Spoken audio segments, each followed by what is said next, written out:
This episode of the Shawn Ryan Show is brought to you by Simply Safe. We took a guided missile cruiser, jumped on that, and hauled ass all the way to Bahrain. We were in Bahrain for a little bit, and then we were scheduled to go do some other shit, and then that's when the Cole got hit.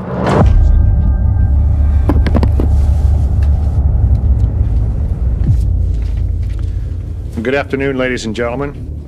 A total of 6 sets of remains have been found on board the Cole during the course of today.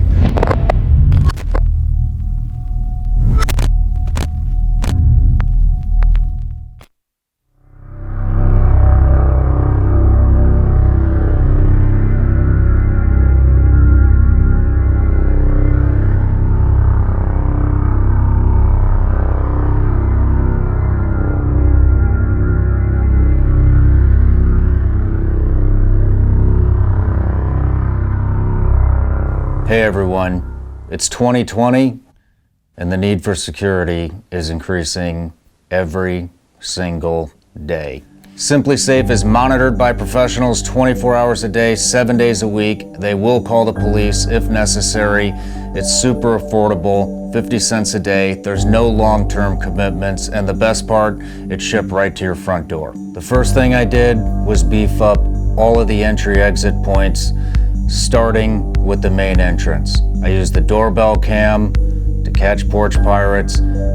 Trust me, there's a lot of people that want to grab my package. The next thing I did was use the window and door sensors on every opening window, on every opening door, throughout the office. I used the motion sensor to track motion.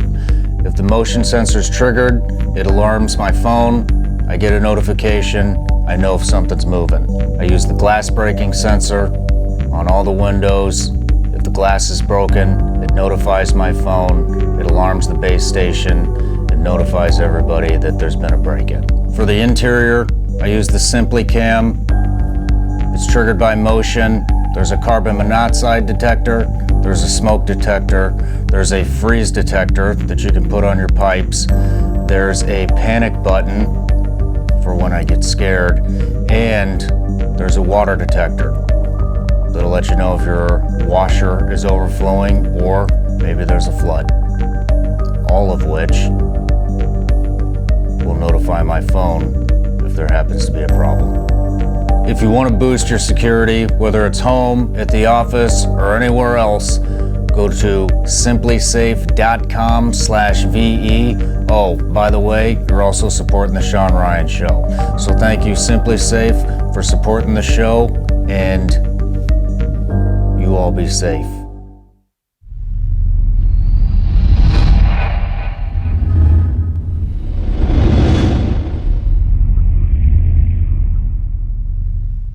As you're walking, you could actually see a fucking dungaree and a boondocker from about the knee down hanging out of the fucking, where now it's a ceiling, it was a floor, and now it's a ceiling. Somebody's fucking leg just hanging there.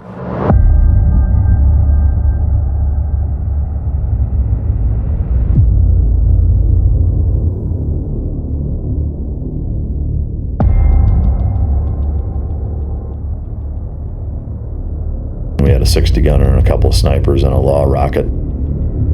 Clint Emerson and I actually were the two guys that zeroed in on him and fucking just swarmed him and backed him up, and he was like, oh shit, you know, had MP5s down his fucking throat. And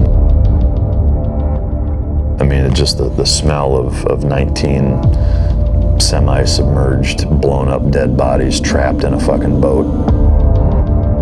The bodies were in there still. You had a fucking Navy SEAL operator quit on target in the middle of a fucking operation. All of a sudden, all fucking hell breaks loose. Like, gunfire just erupts, and it's every fucking where. Like an Iraqi flag, like, coming down and crushing the fucking skull apart. Fucking insane. I mean, you kicked the fucking goddamn war off.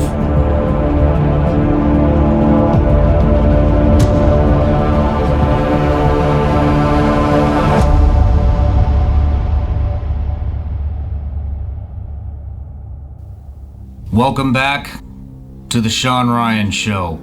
This is episode 005.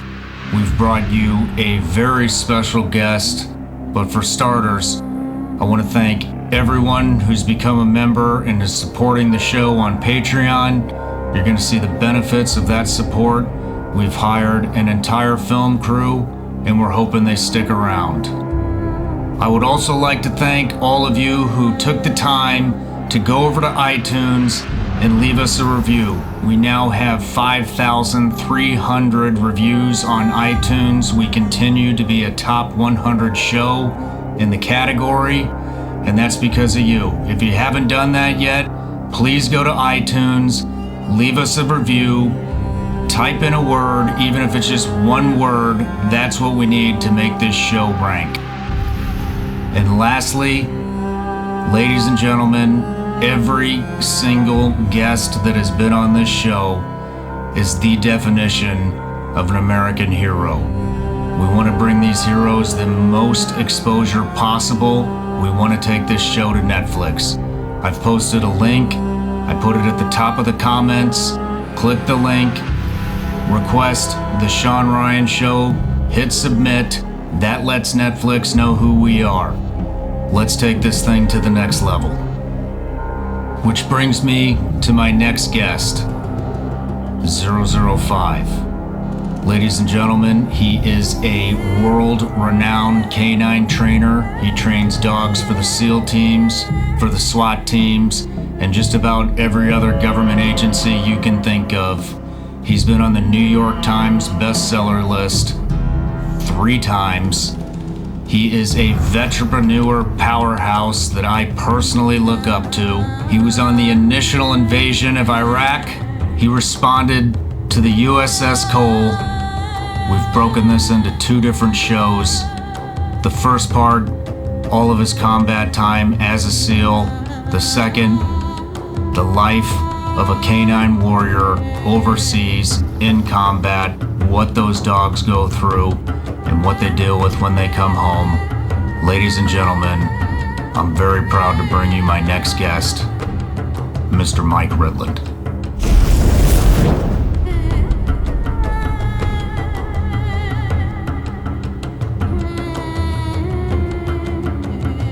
Mike, Shawn? Svagatum to the Shawn Ryan Show. Did I butcher the shit out of that? I'm gonna have to, is that a Norwegian fucking... That's my best attempt at say welcome in Tagalog. Oh, okay. Where the fuck did you learn Tagalog? I learned Tagalog at North Island Naval Base, or Naval Air Station, I guess. And it was after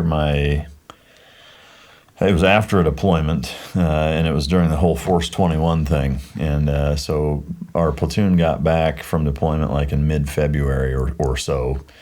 And we weren't forming up until the following January because of the whole reorganization bullshit. And so it was kind of like everybody had to go find shit to do. I had re-enlisted on that deployment for Arabic.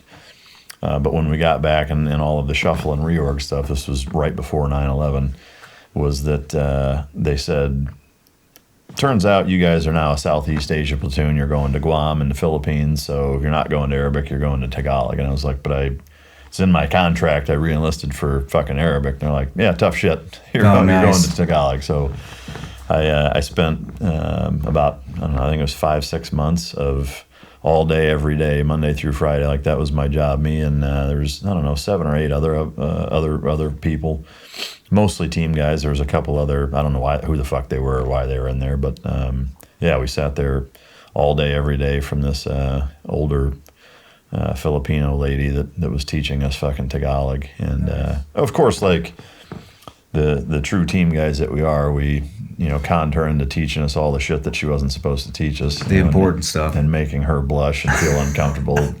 How do you say ass fuckery in Tagalog? Can you teach us how to say that?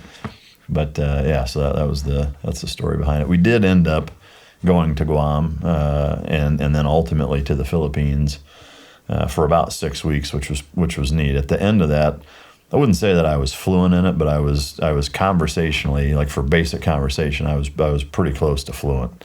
Yeah. As long as it's been, I have forgotten a lot of it. I could probably pick it back up in a matter of weeks if I really tried, but a lot of it I don't remember. But you never knock the dust off, see if it's still there? No, not really. I mean, once in a while, like, I'll run into somebody that you can tell speaks it by, their accent, or they tell you they're from, wherever, and I'll string together some bullshit and they'll laugh, and, because I probably butchered half of it. Yeah. Or insulted their mom or whatever. But yeah, no, where are you going to use it in Texas, right? So. Yeah.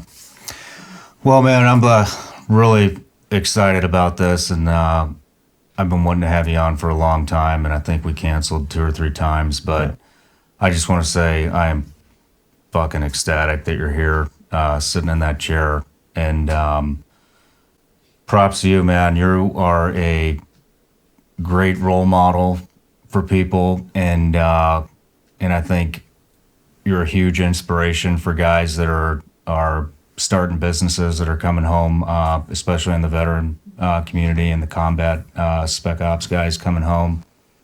And I mean, you're one of the guys that honestly that I really look up to in the business world. You've kept your business all class, and a lot of these vet companies, it's all fucking tits and ass and fuckery, and that's all cool, but when your entire model is based off of that, I mean, we've seen it.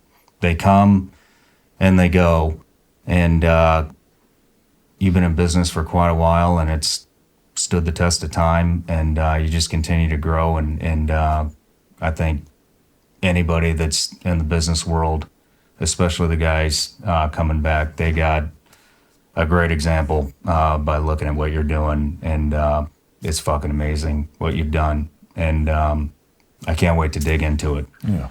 So, well, shit, I almost don't even know what to say to that, other than I appreciate it very much. It's certainly not anything that I feel like my level of competency has contributed to it. I think I'm just stubborn and have tried to always do the best I can with what I have, and look at it from a long game standpoint. But I would say I feel that exact same way about you and yours. I mean, it's really neat to see guys that I know and trust and like doing well and being successful and trying new things. You've really set the bar at such an immediate or early phase with your show, and it's just, to me, it's really neat to see. I love seeing guys that I know, love, trust, and like succeed. So hats off to you right back. I appreciate it. Oh, thank you, man. Yeah. Well, I always kick this thing off, and I love to give presents. So if you look right over there. It's like some Johnny Carson shit right there. Hey, any guesses? Awesome. Well, I see my book in there, so... Is that that was just a recommendation. I thought you might like to read that. So I know the guy that wrote it. Yeah, who's this asshole? That's fucking classic. There's 2 other ones that guy wrote, but they're, believe it or not, they're fucking hard to come by on Amazon. Yeah, they still haven't arrived. I must admit, I have cracked into these, and Jesus Christ, they are good. Everybody that says they're the best they've had, I was like, yeah, whatever, they're fucking gummy bears. But on the no bullshit, these are phenomenal fucking gummy bears. Thank you. Those will be gone before I leave here, probably. But. Right on. Oh, the Ass Blaster. Now that is the Ass Blaster 4000. 4000. So, dude, that's fucking great. God damn. Oh shit. So the next time we all run out of toilet paper, you're good to go. But that's fucking great. I'm sure there's some people that are like, the fuck does that mean, that didn't watch our fucking quarantine Zoom call that we all had. But that's fucking great, man. I love it. That's why I'm going to roll the clip right now from that video. So for those of you that don't know, here it is. Man, a Flowbee for your amp. You have 2 ass blasters, Shawn, at your house? We did. That's the first thing I did when I saw there was no shit paper. I was like, all right, we're getting some of these. Mike, he actually sent me the link for like the homemade bidet thing. Hell yeah, He's like, bro, here. it's amazing. Maybe I've been watching too much porn during this quarantine, but ass blaster means something totally different to me. Can I crack into these now or what? If you want to. I'm gonna open them. I'll eat them on camera even. So, I checked out your Wikipedia page. There's some interesting shit on there. So they give you credit for kind of starting the Epstein didn't kill himself. Really? Yeah, on there. You didn't know that? I didn't know that. Yeah, it's right there on, I think, second paragraph. So I also for sure didn't kick that shit off. I mean, Well- Joe Rogan did. I mean, Did he? To my knowledge. Well, they gave you it's on your Wikipedia page. So do you want to make another statement because his right-hand woman is just got picked up? I'm assuming Maxine Giswell didn't kill herself either, but Not yet. yeah, it's amazing. What do you think? She's gonna make it to court?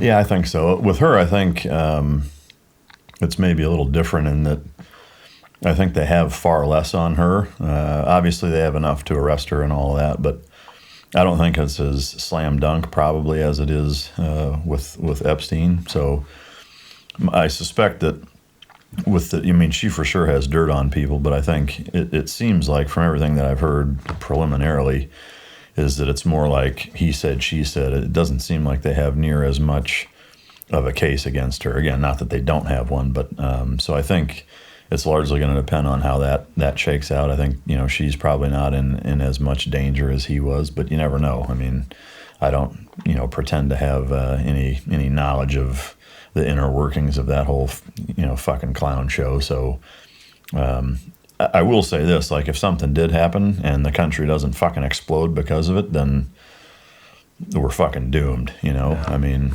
so I do find it odd that they sent her to the exact same fucking place. I saw that. I couldn't believe that shit either. Yeah, so, I mean, I don't know if that's like rubbing our face in it or what, but... I honestly thought that was a fucking meme when I saw that. Yeah.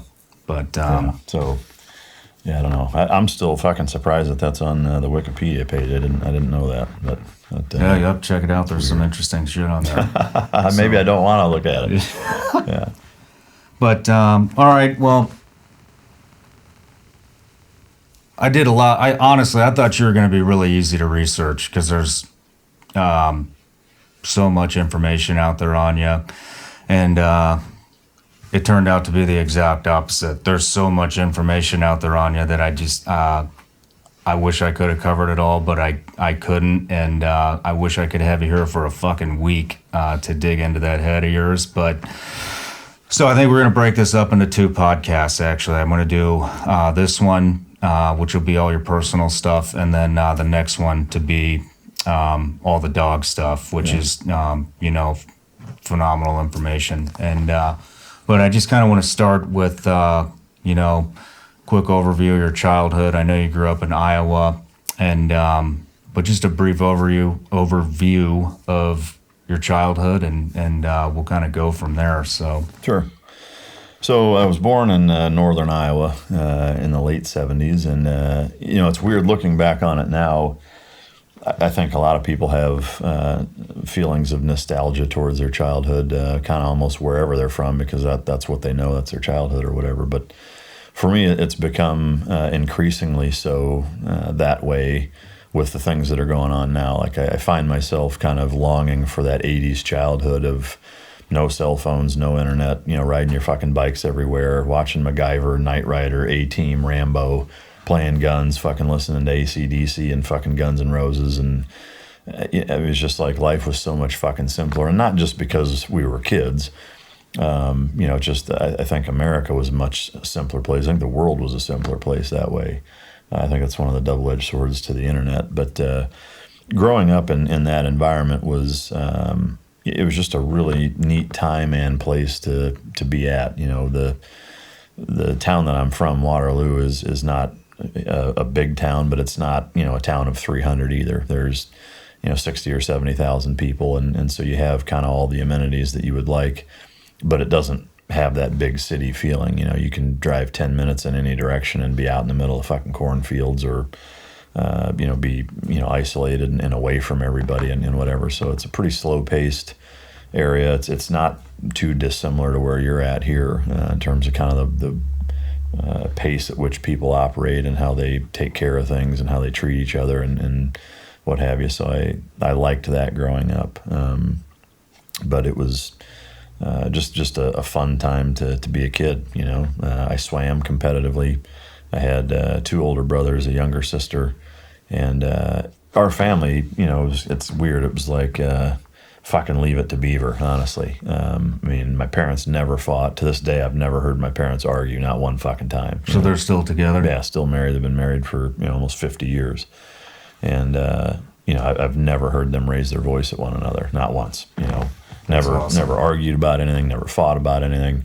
They get along great. And they had and I will say, as a father, I look to them, honestly in awe at this fucking point, now that I have kids that are teenagers, and I don't know how they parented the way that they did. They did a far better job than I'm doing, for sure. It's just, I marvel at their ability to be strict enough to raise good kids that are well behaved, but not so strict to where your kids are doing shit despite you, and that's what I've kind of struggled with. But so looking back on that aspect of my childhood, my parents were fucking amazing. My family was amazing. The school system in which I grew up in was mostly good. High school had some bumpy parts.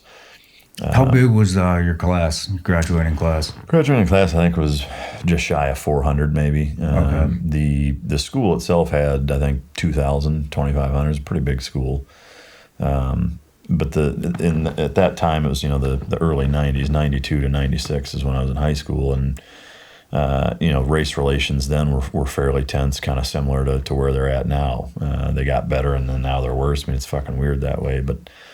My high school, there's only two public high schools in my hometown. There's East and West, and the east side of town is more predominantly black, and the west side of town is more predominantly white. There's a river, the Cedar River, that splits the fucking town in half, and or thereabouts. And so there was a lot of busing. That was a time in different states where experimenting with busing a bunch of kids from one side of town to the other side and vice versa, and so there was a fair bit of that going on, and it just caused fucking problems. There was like I said, some racial tension that was pretty significant. Rodney King riots, when they happened, is when I was a freshman in high school, and there was some rioting that happened in our high school where I got the fuck beat out of me. And so my high school experience, I'd say elementary and junior high was pretty fun to look back on. High school, I didn't particularly fucking enjoy. It was kind of a mess. I was glad to be done with it. Well, on just about everything I've researched, you always bring up an incident that happened in high school. And correct me if I'm wrong, but it's one of the things that actually it was a major motivator for you joining the SEAL teams, if I remember correctly. And so what kind of happened there? I know you got fucking jumped. Yeah, so I was a freshman in high school, and I was fucking small. I was 5'4" and 105 pounds. It was a Friday, and it was during the swim season. And as a freshman swimmer, they do these initiation. They did. They probably don't do them anymore because I'm sure it's considered hazing or something fucking dumb like that. But we had to do stupid shit like wear your Speedos over your clothes, and wear goggles, and just dumb little things like that. On Fridays, they would fuck with you and make you wear stupid shit or whatever. And but my second oldest brother was a senior when I was a freshman, and so we went to lunch together. He had his license and drove my dad's car. To lunch, we came back. We were running a little bit behind, in true fashion of my second oldest brother. Love you, Jake, but let's be honest, you're always fucking a little behind. Is that the halls were relatively empty, and it was a 3-storied high school, and so I came back and I was on the 3rd floor. I was running down a hallway, and I remember a good friend of my dad's actually was a chemistry teacher, and he like nodded, tipped his cap or whatever to me as I was running past, and kind of shook his head like, there's fucking George's son running behind, laughing or whatever. And I went, opened these 2 double doors to go down a set of stairs all the way down to the 1st floor because I was going to Spanish.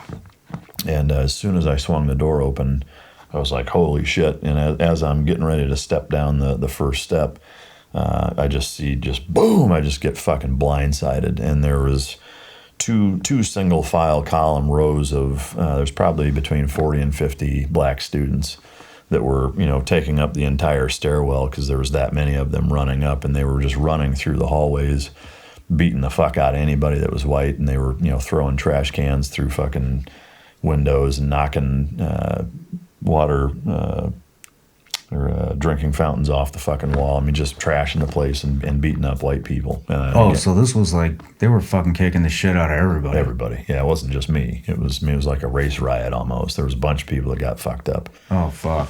And so I start running down the stairs. And again, it was like running a gauntlet. I mean, textbook gauntlet scenario. I'm trying to make my way down, and as I'm going, it's just, they're all taking their fucking turns while they're running up and I'm running down. And luckily they didn't stop and corner me and they probably would have fucking beat me to death, honestly. But I managed to make it all the way down, just, again, getting pummeled the whole way down. By the time I got down to the bottom, every time I got hit, again, I was a little fucker. And so I'd run into, it was a brick wall, going down. And so the whole right side of my face was all fucked up. The whole left side of my face was all swollen and fucked up. And I kind of stumble into Spanish class, and the teachers at that point, they knew what was going on. And even then, like, our administration and the staff, they were scared of, like, they didn't know what to do, like they didn't want to stop them because, they would probably be considered racist, and they didn't want to discipline them. So nobody got in trouble. At that point, there were no security cameras either back then. So they didn't do shit. They did absolutely nothing about it. And I stumbled in, I sat down, and I'll never forget. I was sitting there, and there was 3 or 4 black guys that came in several minutes after I did, breathing heavy. And I knew they were in on it. And just that was a very pivotal moment for me for a couple of reasons. Number one was that the way that my dad responded to it was not what I expected. Looking back on it, I thank fucking whatever universal power you believe in that he handled it the way that he did, in much more of a tough love scenario. And that a lot of parents, and I think even putting myself in his shoes, would, storm down to the fucking high school and demand some sort of consequence and that action be taken and whatever. And he didn't have the, I'm scared policy at all. It was, life's not fucking fair. People are going to fuck with you. People are going to do mean shit to you, and you've got to figure out how to fucking deal with it. I know you're fucking scared. You probably don't want to go back. You're going to go back tomorrow, and you're going to face whoever the fuck did it, and you're going to deal with it. Shit. And for me, like at the time, I was like, what the fuck? I was like, why are you not going and fucking doing something about it? And again, looking back on it now, I'm really glad that he handled it that way, because it forced me to do that. It was the shit or get off the pot moment for me as a 14-year-old of realizing that, if I can't fucking figure it out, like, nobody else is going to hold my hand and make sure that everything is fucking perfect, and for me, that was, especially going into the community of naval special warfare, that was an incredibly valuable fucking lesson I learned at that age, that, don't depend on any motherfucker else, to make sure that your shit's taken care of. You figure it out, and so I was, the other kind of part of that I think that was pivotal is that the motivation that just instantly fucking instilled in me was huge. Like I was already a pretty competitive athlete, and I hated to lose, and I worked really hard at sports, and everything that I gave a shit about, I was really, hyper competitive. But this took it for sure to the next level, because I just kept thinking about that. And even there were times like in Hell Week and in Bud's training where I kind of flashed back to that. If I was, wavering a little bit in motivation or whatever. Like the second I thought about that, I was fucking pissed, and it put me right back on track of saying, fuck that. Damn. Like I'm going to do this, Does that still fire you up to this day No, when you think about it? I haven't thought about it since the last time somebody asked me about it. I mean, it's for sure not something I think about anymore, and haven't for a while. But early on, as a young man, kind of coming into manhood, it absolutely was impactful that way. But, yeah. How did that create the motivation for you to go into the SEAL teams? So I wouldn't say that necessarily motivated me to do it. It for sure played a role. It was a combination of that, coupled with just being a competitive swimmer growing up, being pretty competent in the water, and just being drawn to military service because of my grandfathers. Both of them were in World War II, and I was always really fascinated by their service and that generation and that war, and was kind of a history geek that way growing up, and I was just always kind of motivated to want to do something like that. And for me, it was, I read a Popular Mechanics article and saw this story of who the Navy SEALs were in conjunction with watching the movie with Charlie Sheen in it, and I was just like, man, these guys sound fucking awesome. So, all of that kind of combined was really what drew me into doing it. And I spent, the last several years I was in high school being pretty laser focused on doing nothing but that. Yeah. What, so I know you enlisted or signed up in the delayed entry program at 17 and then went into 18. What year did you join? 96. So I graduated high school. I was still 17 when I graduated, so I did the delayed entry program right at graduation. I didn't turn 18 until later that summer, and then I went to boot camp, 2 weeks after I turned 18. But hardest thing for you at Buds? San Clemente Island. No shit. Unquestionably, yeah. Why is that? It was El Nino. It was a summer Hell Week. I actually went through Hell Week. It was my 19th birthday. I want to say 2 days after we finished Hell Week, and so that was in July, right? It's fucking warm.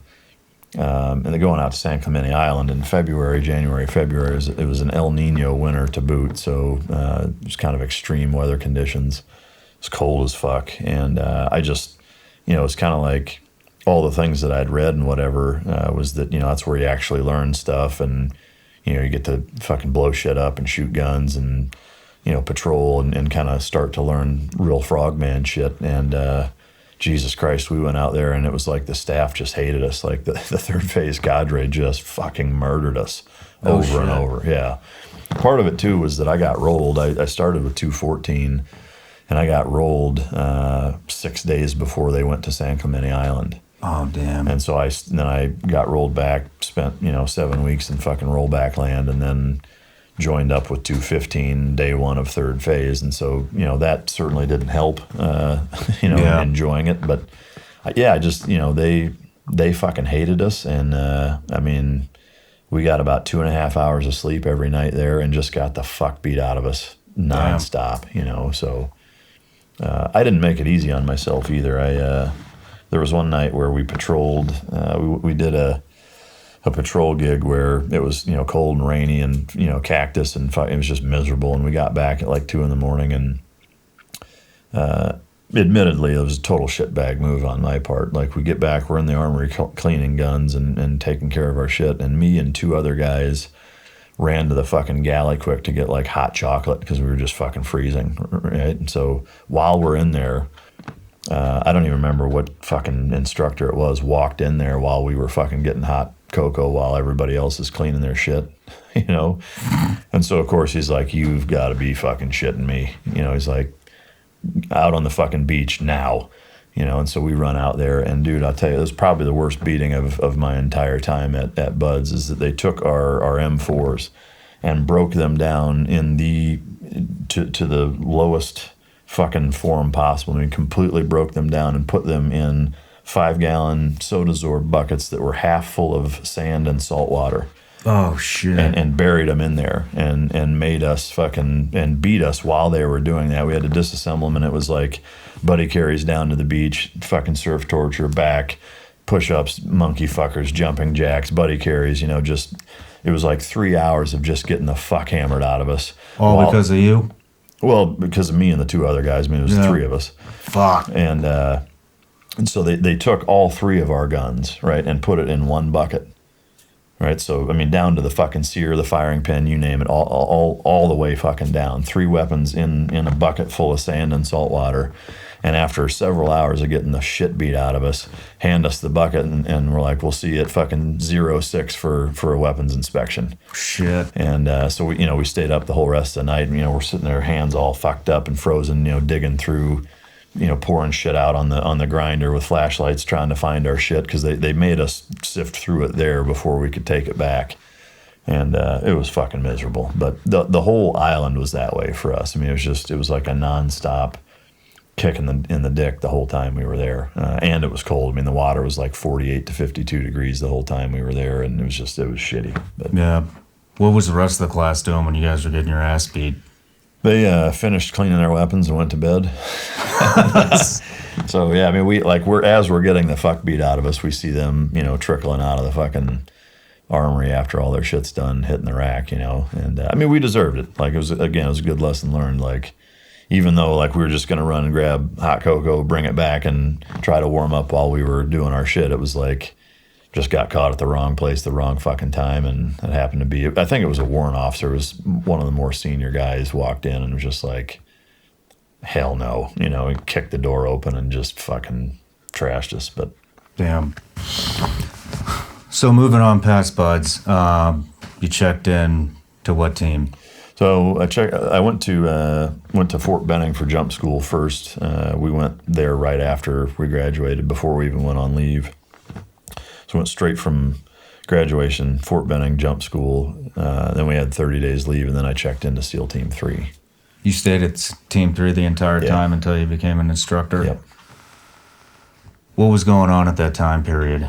So this was, before 9/11. I mean, this was, I graduated from BUD/S in February of 98. And so, it was still, Bill Clinton was still fucking president. Funding was not great. Morale was okay. And, it was kind of the old school 80s and 90s teams back then still, in terms of the way the teams were structured. SEAL Team 3 was the CENTCOM or Desert Warfare Platoon. Team 5 was jungle. Team 1 was jungle. Team 5 was Korea and cold weather. And so we all kind of had our niches, if you will. We were the only ones that were, our working uniform was desert camis. Of the whole community, we were the only ones wearing desert camis back then. And so everything was kind of structured toward desert everything. I mean, whether it was reconnaissance stuff or, you name it, is that everything was kind of geared towards long range desert type of operations. And went through SQT and, did the whole, back then it was 6 months of getting all of your qualifications done. Once you graduated, you had that probationary period, and so it took a while to get your trident. You had to take a chief's board, and they fucking grill you for hours and ask you every question under the book, and it was a pretty painstaking process from the time you graduate BUD/S until you actually got your trident. It was almost a year. So I kind of prefer it that way. I think it did a better job at kind of policing the new guys coming in and making sure that they kind of earn their trident the right way. That's my take on it. Of course, I'm a little biased, but yeah. So checked in there and jumped into a platoon, and it was an ARG Alpha platoon, which is Amphibious Readiness Group, which means we were on a ship. We had an almost 2-year workup. And then a 6-month deployment, and we spent a lot of that time on ships. So I actually spent a pretty significant amount of time on a lot of different Navy ships, which at the time kind of sucked, but I'm glad I did, because it was good experience. Getting to, most team guys now have never been on a fucking boat. If you came in, in the last 15 years, you probably have never even been on a fucking ship. I'm one of them. Yeah. The only time I've ever been on one was doing VBSS training, which for those of you that don't know, that's boarding ships and taking them down. Yeah. And but so that's a rarity nowadays. Yeah. But rewinding just a little bit, you had mentioned that you really liked hearing the stories of your grandparents serving in World War II. If you could serve in any war, and to include, the ones you did serve in, would you have changed it? Is there any particular war that you would want to serve in? I mean, part of me says World War II just because of the gravity of the impact that it had on the entire planet.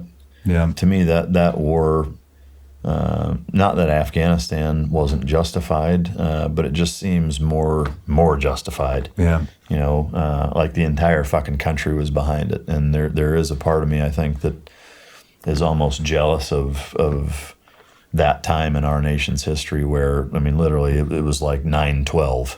Yeah. But for 5 fucking years straight, and so to me, like, that kind of jumps out as being, maybe it's over romanticized because, the way that the press was back then was very different and very filtered, and the American public did not have access to a lot of the same things that it has access to now as it relates to what goes on in war and things of that nature. But I still just think that, there was a pretty clear-cut line in the sand of good versus evil, or at least it sure fucking seems that way, more so than it does now, even, to me.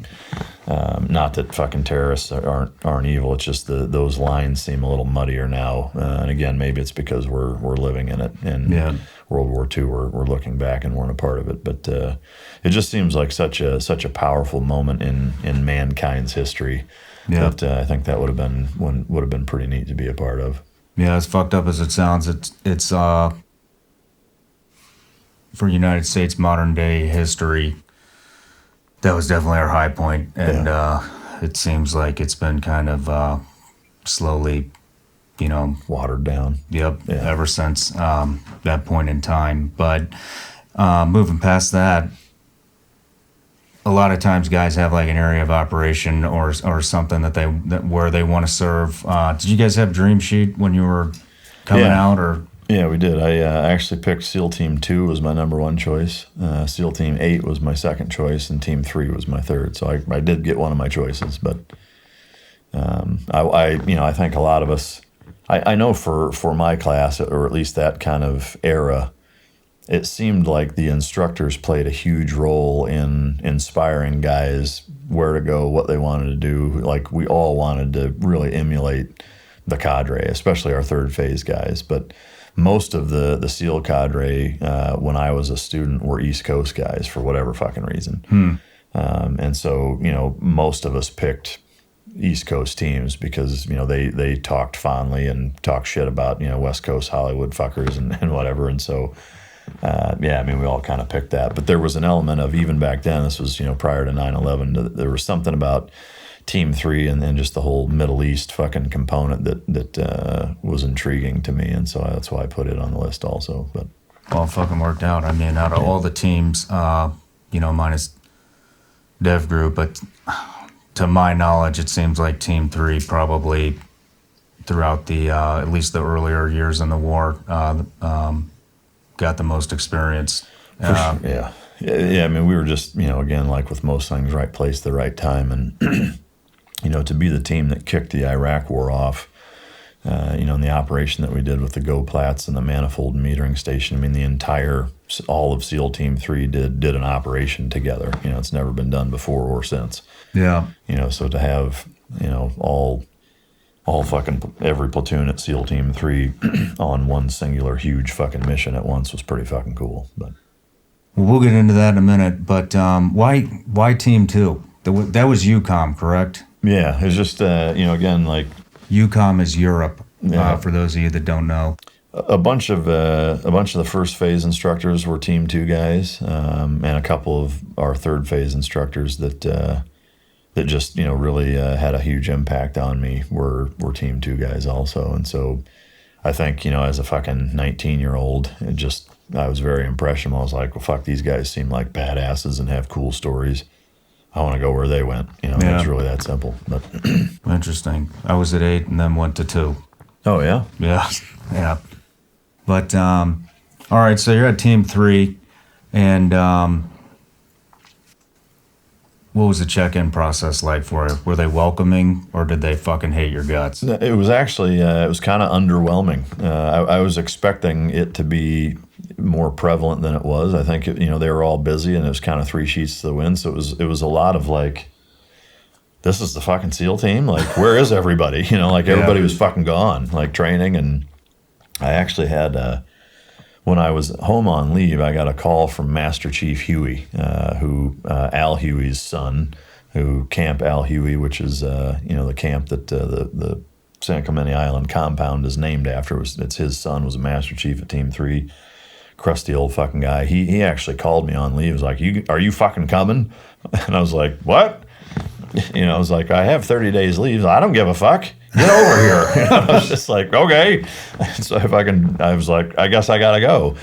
And I go and check in. And even then, like, he wasn't there. Like, finally, you're here. He just called the whole list of guys that, that were gone. It was like, fucking get your ass here, and like SQT was starting up. And so they were just like, there was very little of it. They fucked with us a little bit of like,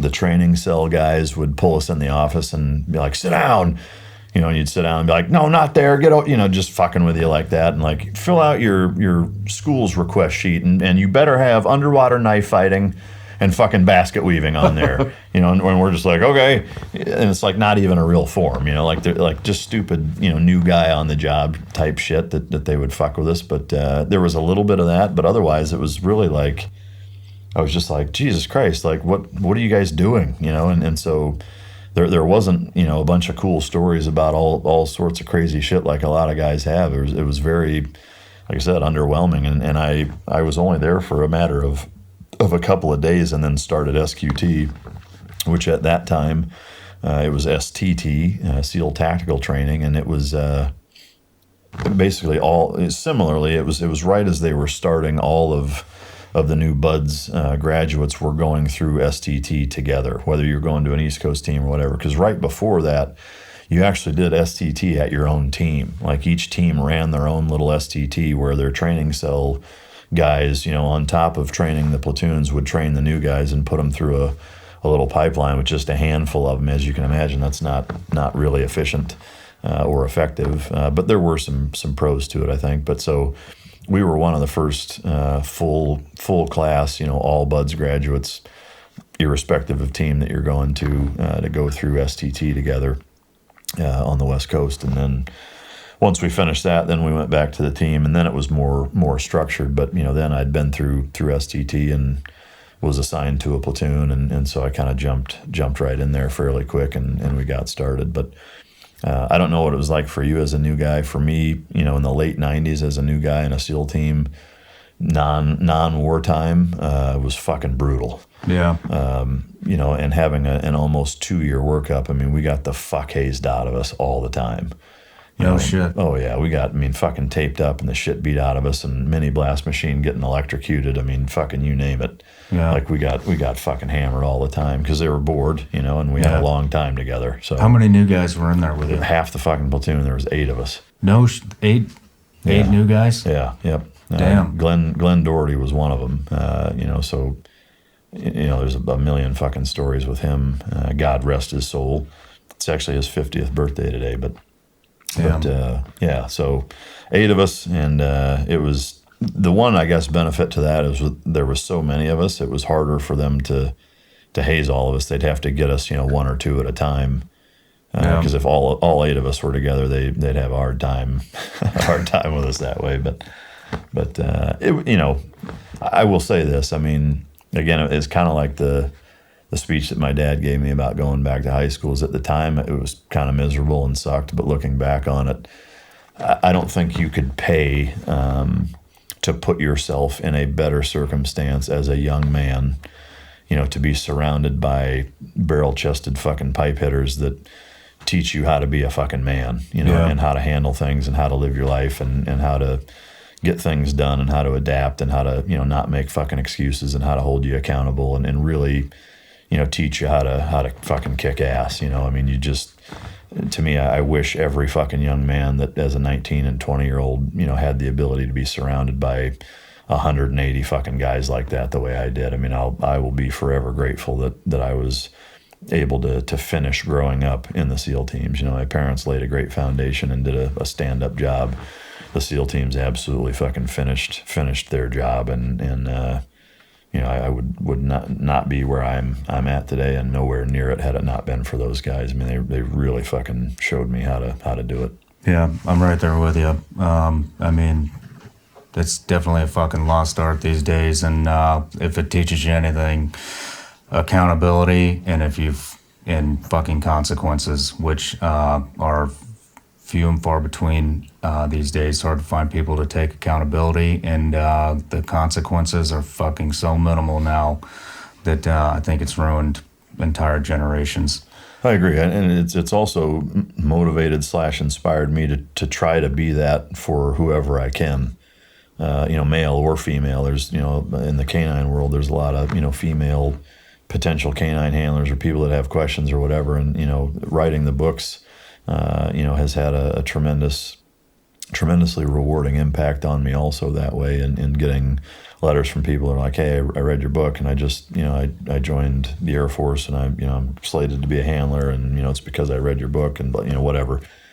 Like, to me, to be able to do anything even remotely close to what, the generations before us did for us in the SEAL teams, if I can accomplish a fraction of that, I'll be glad that I at least was able to do something. Yeah. Because if people don't take the time, if they're selfish with their time and just focus on them and not try to put that back into the following subsequent generations, then we as a nation are completely fucked. So.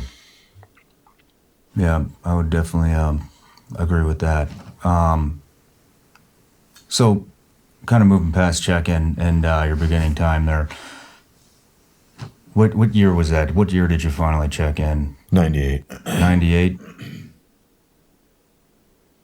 What was your first real op? First real op was the USS Cole. No shit. Yeah. So you went for, 2 years before you did anything real? Yes, I mean, so, when I checked in, like I said, we had it was like a 22-month workup, right? So, we were training for almost 2 years before we deployed. And then when we deployed on the USS Duluth, part of an amphib deployment. So there's a big group of amphibious ships, all leaving from San Diego, steam all the way to the Middle East and sit there for 6 months and come back. And we flew actually on a fucking C-130 from San Diego to Hawaii. Hung out in Hawaii for a few days, met the ship there, did some training, then flew from Hawaii to Kwajalein, Guam, and then ultimately Australia, and spent about a month in fucking Australia, which was awesome for all the reasons you can probably imagine. And what does a bunch of board team guys do in Australia? Everything you can think of. We actually did a bunch of dumb shit. We had a couple days up. We were training with the Norforce guys, the Northern Force guys up, and we were in Darwin, which is the outback. I mean, it's not like the rest of Australia. It's much more, the Mick Dundee fucking, outback type of experience. But it was still neat. But we had a couple days off, and we actually told our officer in charge that we were just going to go camp at Litchfield National Park, which was like an hour away, right there in the outback. And we jumped on Qantas Airlines and flew all the way to the fucking Gold Coast without telling him. Shit. Without telling him, and flew there. There was 4 of us, I think, and dove on the fucking Great Barrier Reef. And pub crawled like for 3 days. We were staying in hostels and scuba diving and getting shit faced and just totally fucking going nuts, Yeah. And he thought we were camping an hour away, and we were like a fucking 5-hour flight. But anyways, we came back, had a good time, and then ended up going from there. We took a guided missile cruiser, jumped on that, and hauled ass all the way to Bahrain. We were in Bahrain for a little bit, and then we were scheduled to go do some other shit, and then that's when the Cole got hit. Good afternoon, ladies and gentlemen. A total of 6 sets of remains have been found on board the Cole during the course of today.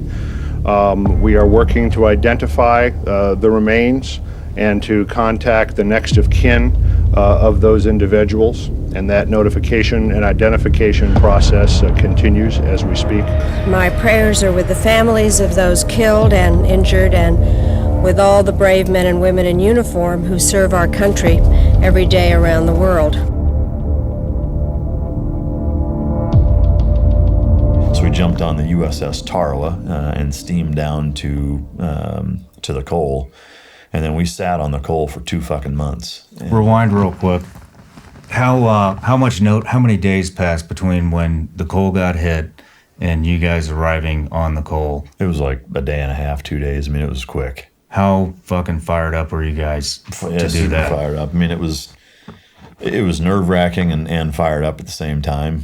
Jumping on a ship that's doing 12 miles an hour, it's almost like the Austin Powers, where he's like getting ready to run the guy over and he sits there screaming for fucking 2 minutes. Like, there was an element of like, Jesus Christ, we need to get there, and it was a few days. It wasn't as quick as, jumping on a plane and being there that day, but they weren't hanging out like dog's balls for too long. But yeah, it was nerve-wracking because, again, it's hard to even put people in that frame of mind of this was still before September 11th, Yeah. So knowing that, even the name Osama bin Laden, like, it was like, who? Yeah. Even then, it was like, Al-Qaeda, what the fuck is that?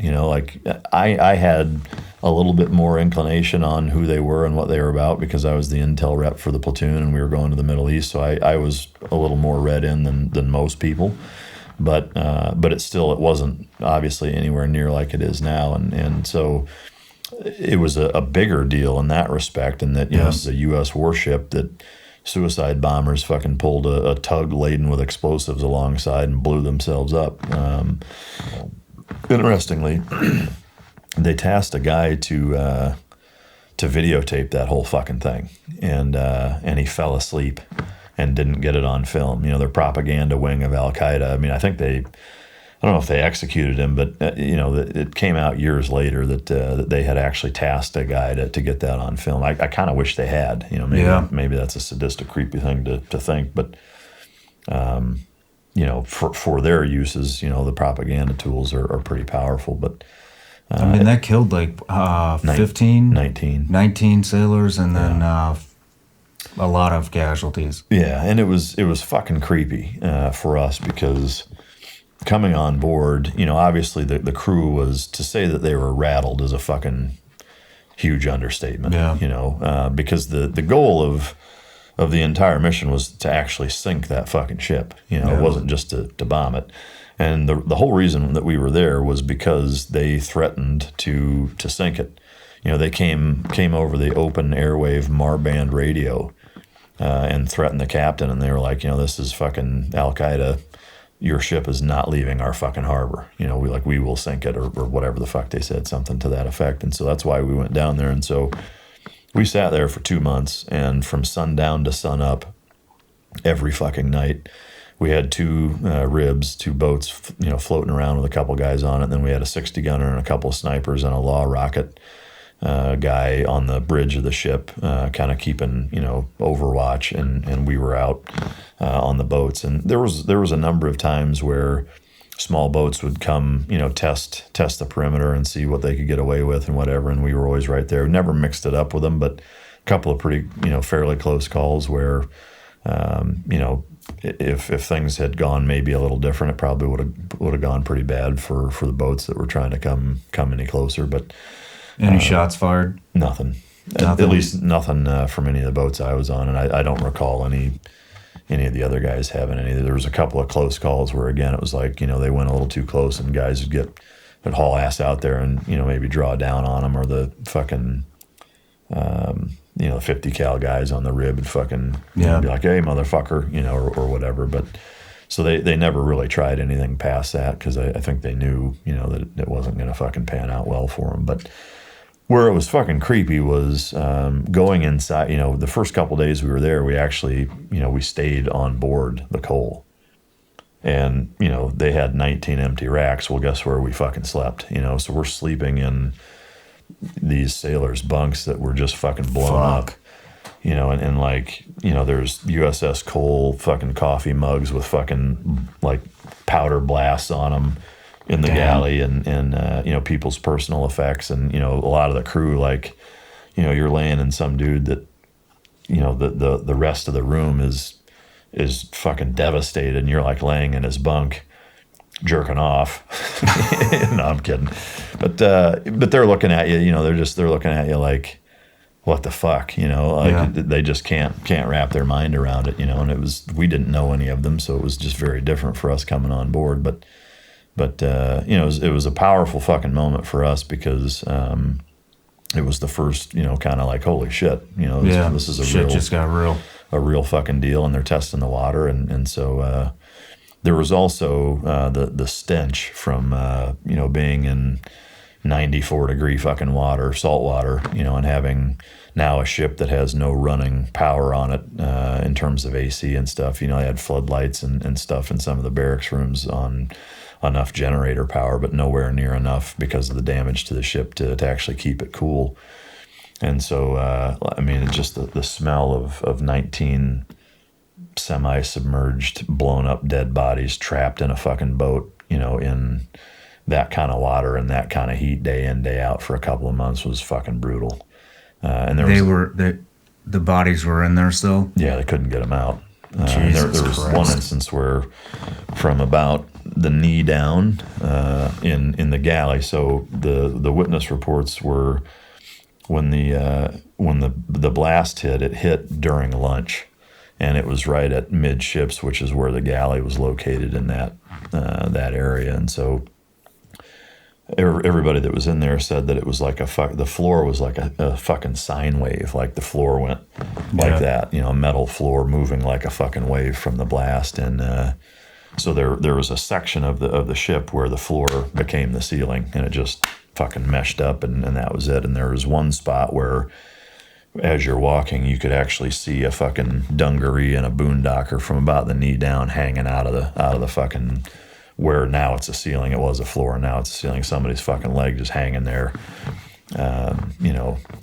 right there, fucking plain as day. And then the other 18 people were, you know, in different parts of the boat, fucking mangled and dead, just sitting there fucking rotting. But fuck, man. Yeah. So you guys, damn. How long were you guys on there? 2 months. That boat sat in that harbor in Aden for 2 fucking months? 2 fucking months, yeah. So you can imagine, like, the smell didn't get any fucking better. And the bodies were there the entire time. Yeah. What? How'd you guys get the boat out? So the USS Marlin Spike, which was a floating diedrock, came from Louisiana and came all the way out, and it took, you know, between spinning them up and outfitting it to accommodate the coal and all of that, it took 2 fucking months to get there, 63 days. And they came about 12 miles off the coast. And then they took tugs and bumper boats and shit and drug the coal out to it. And then, so the way the floating dry dock works is it's this monster fucking boat, right? And it has the ability to sink itself. They drag the boat on, and then it raises back up. And so, you can Google pictures of Marlin Spike and Cole, and you'll see this fucking ship that has a USS warship that looks like it's a fucking toy on it. It's that much bigger, you know. So it fucking dry docks the coal on a boat, and then it's steamed all the way back to Louisiana. Damn. Took them a couple of years to completely refurbish the ship, but they did. They completely repaired it, and to my knowledge, it's actually back out at sea and doing deployments again. But one thing, while it was being drug out there, because it took, you know, a couple of days, you know, because it was the one thing, it was severely listed. I mean, I don't know how the fuck it didn't sink, honestly. I mean, I think it speaks volumes to the crew for doing such a good job, damage control wise, of having all their ducks in a row and handling their processes the way they were supposed to, because they kept the boat from sinking. It's a monster fucking hole in it. And so it took them forever to drag it out. Well, while it was being drug out, we actually got spun up to do a shipboarding. You know, we had thought, like, finally, you know, 63 days of night after night fucking guarding this goddamn thing, you know, it's dragging out, and now we can kind of relax. Well, on its way out, there was a fucking boat hauling ass straight towards it, you know, that our ship picked up on the radar. So they spun us up we get all our shit on, hop in the ribs, go fucking assault this this little miniature fucking tug tanker thing that it turned out it was just bringing oil out to the Marlin Spike. I guess there was, they didn't deconflict or whatever, but there was a Yemeni army officer with a fucking Beretta on board, and then the rest was just a crew. And of course we assaulted it like it was Al Qaeda coming back to fuck. We almost shot and killed the fucking Yemeni guy because he kind of had an attitude and started to put his hand on his fucking pistol. And Clint Emerson and I actually were the two guys that zeroed in on him and fucking just swarmed him and backed him up. And he was like, oh shit, he had MP5s down his fucking throat, and he got his hand off his gun immediately and decided he didn't want to fuck around. But so once we finally got that done, then we actually did a follow-on op with because of that. So at the time, U.S. ships were pulling in everywhere, and that's what was happening with the coal in Yemen, is they were just pulling in for a resupply. And so once that happened, the U.S. Navy said no more resupplies anywhere other than Dubai. Or actually Jebel Ali, which is just south of Dubai. And so we went to Dubai. We jumped on a USNS fucking merchant marine ship and hauled ass to Dubai. And we were in plain clothes, relaxed grooming standards, fucking cover stories, the whole bit. And every fucking Navy ship that came in, we would dive on the tugboats and ensure that they didn't have any bombs on them or explosives or whatever. Went through the whole warehouse, personnel, pallets. We had a sniper overwatch on one of the towers. I mean, we had a whole fucking thing going on of every time a ship pulled in, we made sure that shit wasn't going to happen. So we spent about a month in Dubai doing that. Do you remember what your cover was? It was fucking lame. It was just like we were government contractors doing like electrical work or something stupid like that. It wasn't anything fancy. Of course, if we were out in town, we were a fucking American rugby team or whatever. Yeah. Well, did you, Yemen is a very fucked up place. And I deployed there several times. And, probably doesn't mean shit to you, but I got to see where the coal happened. I used to drive by it every fucking day. No shit. And me and Glover had a couple incidents there, and there was always shit going on in Yemen, especially in Aden. Did you guys get to go out in town at all, or?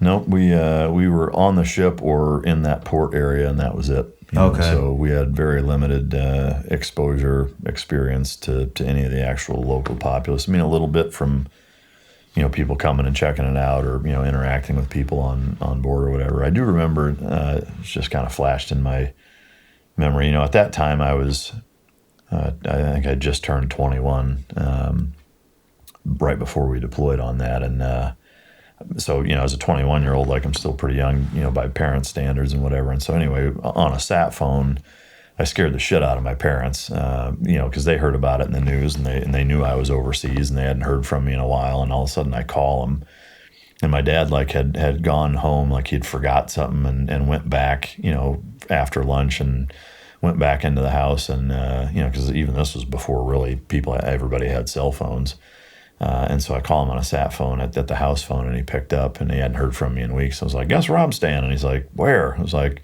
on board the fucking USS Cole, half sunk in the water. He's like, what? He's like, Jesus fucking Christ. Like, he's having a heart attack. Like, what the fuck are you doing there?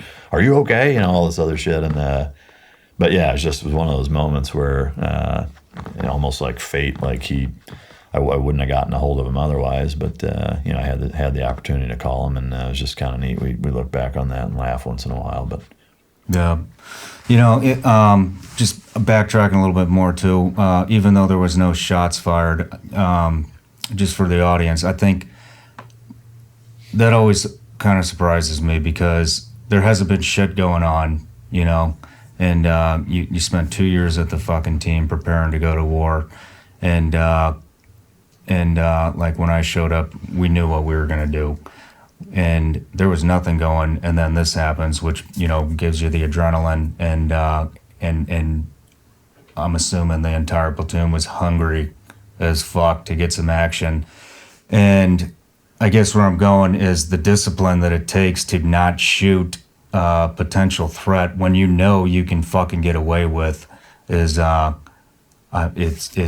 something to be said about that, you know, and a lot of units don't have that fucking discipline, and that's one of the things that separates special operations units from conventional units. So I just want to kind of reiterate that, or bring awareness on how much fucking discipline that actually takes. I mean, I appreciate it. I think, and I agree, I think half of it is what you're talking about in terms of, you know, having clear thinking, you know, not overly aggressive people, you know, knowing when to use aggression, how to apply it, and also when to turn it the fuck off, when it's appropriate, when it's not, you know, and being clear-headed to know the difference is necessary. But I also think there's an element of leadership that exists, at least within our chain of command at that time. It did, where we knew absolutely what the fucking right and left flank was. You know, there was here is our fucking bubble, and nobody comes inside that. I don't care if they're 5 inches from it, you don't fucking engage them.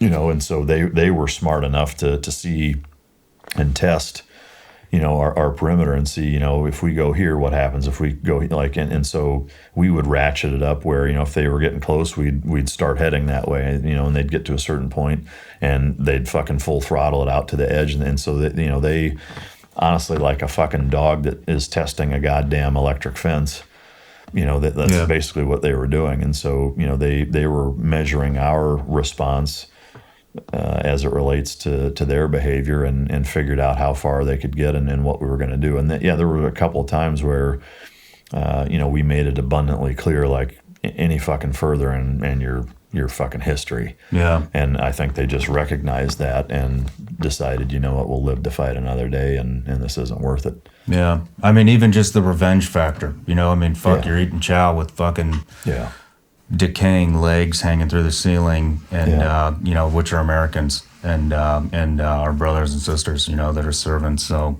fucking kudos to you, man, and your team, and Clint. Yeah, I thought, you know, it's funny. I talked a little bit about this with Nick and Remy, talking about race and policing, and not to get too off on a tangent, but I think the one of the starkest contrasts between the U.S. military and U.S. police forces is that, you know, there's elements of police, and granted, not all of them. There's plenty of them that aren't that way, but I think that there are too many holdovers of when things happen. You know, there's times where cops get away with shit that they probably shouldn't. You know, and there's almost never a time where that happens in the military. Yeah. You know, like, you fuck up this, it's like the Top Gun quote, you fuck up this much, you're going to be flying a cargo plane full of rubber dog shit out of Hong Kong, right? You know, you fuck up that much and you're going to be breaking big rocks into little rocks at Leavenworth, and everybody fucking knows that. Yeah. You know, and so to me, like, that's really the secret sauce. It's not even in selection or training or whatever that's going to take years of revamping and billions of fucking dollars in funding. It's like, have an accountability system so stringent that people know absolutely, like, you fucking, this is okay, this isn't okay. Have the leadership, you know, with enough directive and balls and ability to communicate what, you know, the black and white contrasted right and left flank are, so that guys understand what the fuck they're allowed to do and what they're not allowed to do, you know. And I think the military just does a way better job at that. Yeah. Well, let's take a quick commercial break, and when we come back, we'll move on. This episode of the Shawn Ryan Show is brought to you by Vigilance Elite Patreon. Vigilance Elite Patreon is how you support the show. It also has an entire library of tactical training and behind-the-scenes footage of the Shawn Ryan Show. Go to vigilanceelite.com. Click the training tab. It'll take you right to Vigilance Elite training on Patreon. Get a subscription. Support the show. Thank you. Let's get on with it.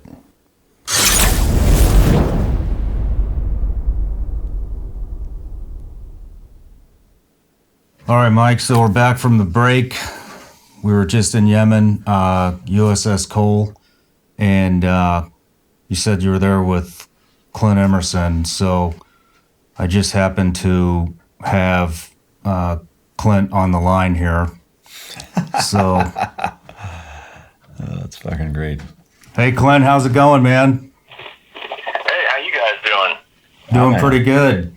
So I got your buddy Mike Ritland here, and he was just talking about boarding a small boat and shoving some MP5s in somebody's face. So I wondered if I could get you guys to kind of relive that. Yeah, I'm all for it. There's only one part of that I remember, and that's grabbing his nuts when it was all over with. Man, wasn't that fun? Were they? Did he have bigger nuts than Mike does? Mike Big Balls Ritland. Yeah, they were. I don't remember. Size, consistency, whether they were full firm or soft. But I just remember that was the highlight of the whole thing, was grabbing his nuts and saying, "Hey, wasn't that fun?" I actually do remember that. We were just getting, like, we were on the loading bay or whatever. Like where you climb back up on the ship, and I was like, "What the fuck are you doing?" So that's no shit. He's not even joking. He did grab my fucking nuts. Kind of lighten some of those serious situations with humor. I tend to kind of laugh when I get nervous, and so I think it only gets worse over time, at least for me, with just stupid antics to kind of lighten up sometimes the most serious moments. Yeah. Oh, you grabbed Mike's nuts. Yeah. I grabbed his nuts and said, "Wasn't that fun?" Oh shit! I thought you grabbed the Yemenis nuts, the Yemeni guy's nuts. No. After the Yemenis guy decided he didn't want to play, then I was like, "Oh well, I'll just play with Mike instead." Never a dull moment with But yeah, fun. no, it was. I mean, I don't know how deep you guys have gotten into it, but for me, I've told people time and time again, if there's one thing that'll take your level of patriotism up a couple of notches, is rolling up on a really advanced destroyer like that, listing in a Yemenis harbor. It was like, holy shit, this is actually real. And there's that little overwhelming feeling like, wait a minute, these guys are this capable. It was just a surreal experience when we first arrived there. So, and then everything after that was without a doubt kind of first time for a lot of stuff, and we were all just figuring it out as we moved along. Well, yeah, I was telling him, especially because it was pre 9/11, so just the mentality of the SEAL teams and the country and the world at that point was very different, and so it was even more impactful that way. Not that it wouldn't be if it happened today again, but it just, because it was so out of the blue, and Al Qaeda was not a household name at that point the way that it is now, and the crew was pretty rattled, and we were all kind of sobered up real fucking quick, coming from Bahrain, hanging out, fucking off, on the tail end of a month in Australia doing the same shit. It was kind of a slap in the face of like, hey, this is pretty fucking serious. How bad did you guys want to go back to Australia once you were on that ship for about a month? Yeah. When we're running out of food, and Mike's memory is far better than mine. He's had to remind me of some of this, and then I go, oh yeah. But food wise, I mean, we got down to these rations that basically said, what was it said, Mike? It was stamped on there, like for animal use only or something like that. It said and we were eating it every day. It said for veterinary and military use only. So, yeah, that's what it was. Feed it to fucking animals, I guess. But nice. Yeah. Well, we're going to wrap this up here real quick, but you got anything to say to Clint? Oh, just, keep it clean over there, and I'll be home soon. Okay, I miss you, honey. You take care. Be careful coming home. Right on, man. Well, hey, Clint, thanks for the call, man, and we got to get you on here. Oh, yeah, I'm standing by. Been waiting. All right, you guys take it easy, and wear your mask, wear your gloves, put your butt plugs in place. All right, talk to you later. Plug is in place. Be safe, man. All right, bye-bye. That's classic. Well, fuck, man. If I would have known you guys were together, then that would have been planned a little better, but... Yeah, I was going to bring him with, but I didn't want to announce it on the show. I guess the cat's out of the bag now, huh? That's cool, man. That's cool that you guys got that history. Yeah. But so anyways, let's just keep moving forward. So we're out of Yemen, and I kind of want to get to the invasion or the oil rigs, whichever one's first. I've heard you talk about both of them in one of your books, and I heard you talk about the oil rigs in one of your books, and the invasion on several different podcasts. But sure. I'd like to go in depth with whichever one of those came first. Yeah.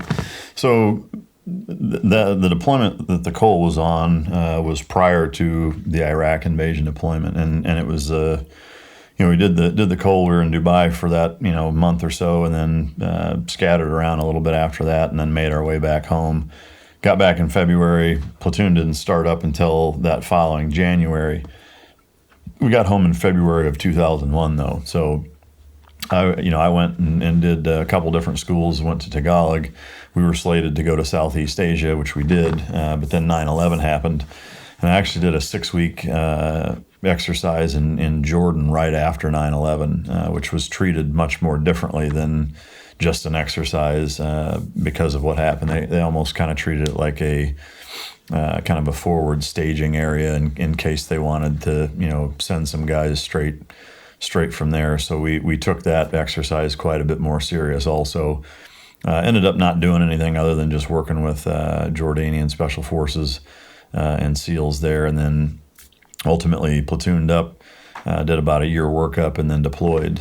We still originally went to Southeast Asia. We based out of Guam, went to the Philippines, went to Singapore, went to Thailand, and then kind of got the, hey, we're going to be moving you over to Kuwait. Iraq is probably going to happen, because we deployed in September, October of 2003, And so early 2003, they said, hey, we're sending you to fucking Kuwait, and you guys are going to stage out of the Kuwaiti naval base in case Iraq kicks off, which we expect it to, And so at that point, we didn't have any of our desert anything. Like, we had to have all, shit shipped over, and we're painting guns and robbing Peter to pay Paul, trying to get desert stuff together, and went over to Kuwait, and we staged out of there for about 6 weeks.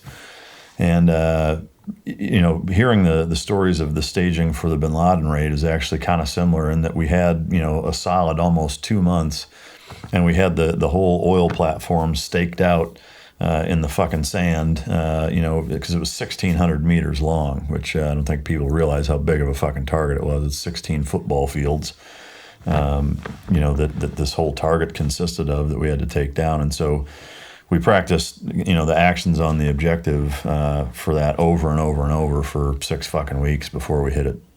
Shit. Yeah, so we were, to say we were, from a CQB and room clearing standpoint, our platoon was as well-oiled as any fucking SEAL platoon could have been. You guys had every fucking detail, contingency, all of it was mapped out? For the most part. Where it was a little shaky was the intelligence coming in for that mission was, and I was the intel rep, it was not very easy to corroborate what was accurate or what we thought was accurate or not, because it was very conflicting.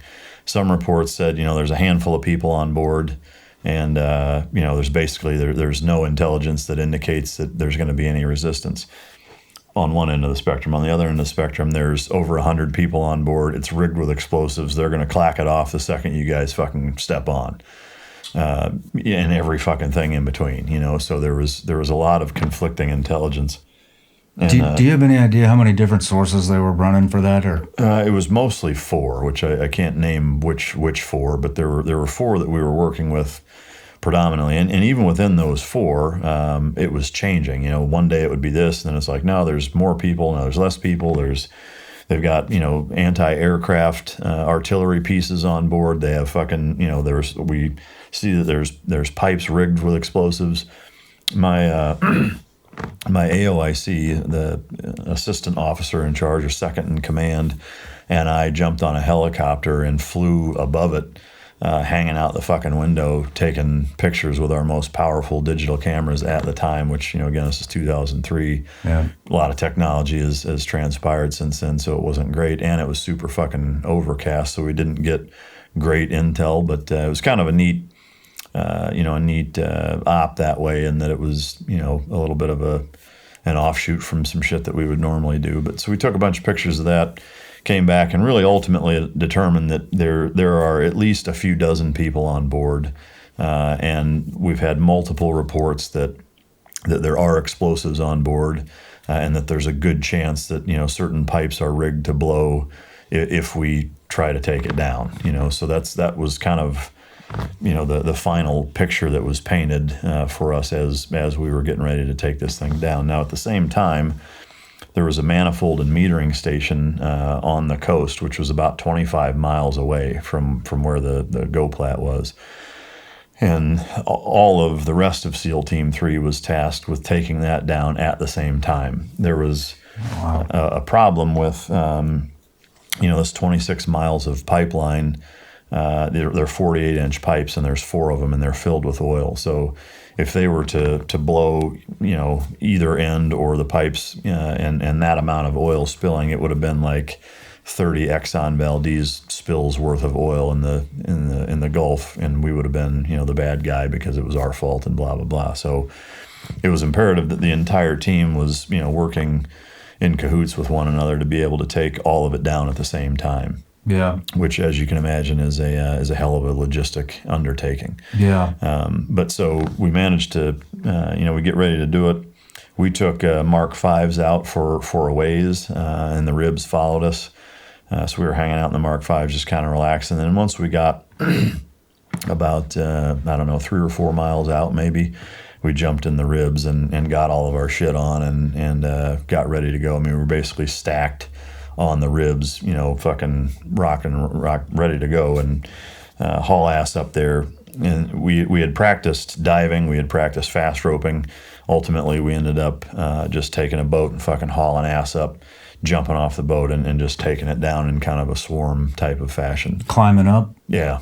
Basically just jumping off the boat onto the lowest platform. Okay. And then taking it down bottom to top. Now, at one end, there was a berthing section. And the rest of that 1,600 meters, there were little stations every, couple hundred yards, where there was, a little office or, kind of a building that, was an observation deck or something like that for the ships pulling up or whatever. But the majority of the concentration of people and things that we were worried about were at the berthing at one end. So we jump on board. Real quick, let me interrupt you. So how many different elements are there between the pipeline and the platforms? It was really all one big fucking thing. So, okay. It was like, it was almost it kind of looked like a long tanker in and of itself, but it could accommodate up to 4 oil tankers, 2 on each side at the same time, and load them with oil. And the reason why there was significance, strategic significance, is that it was that, what was it?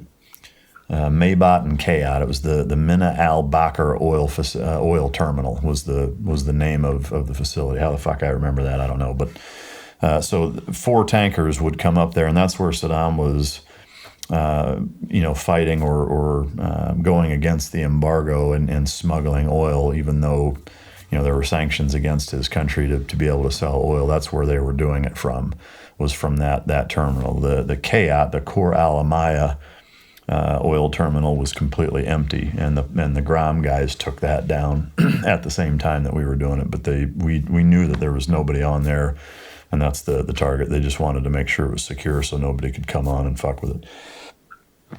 So we jump on board, and there ends up being, I want to say, 26.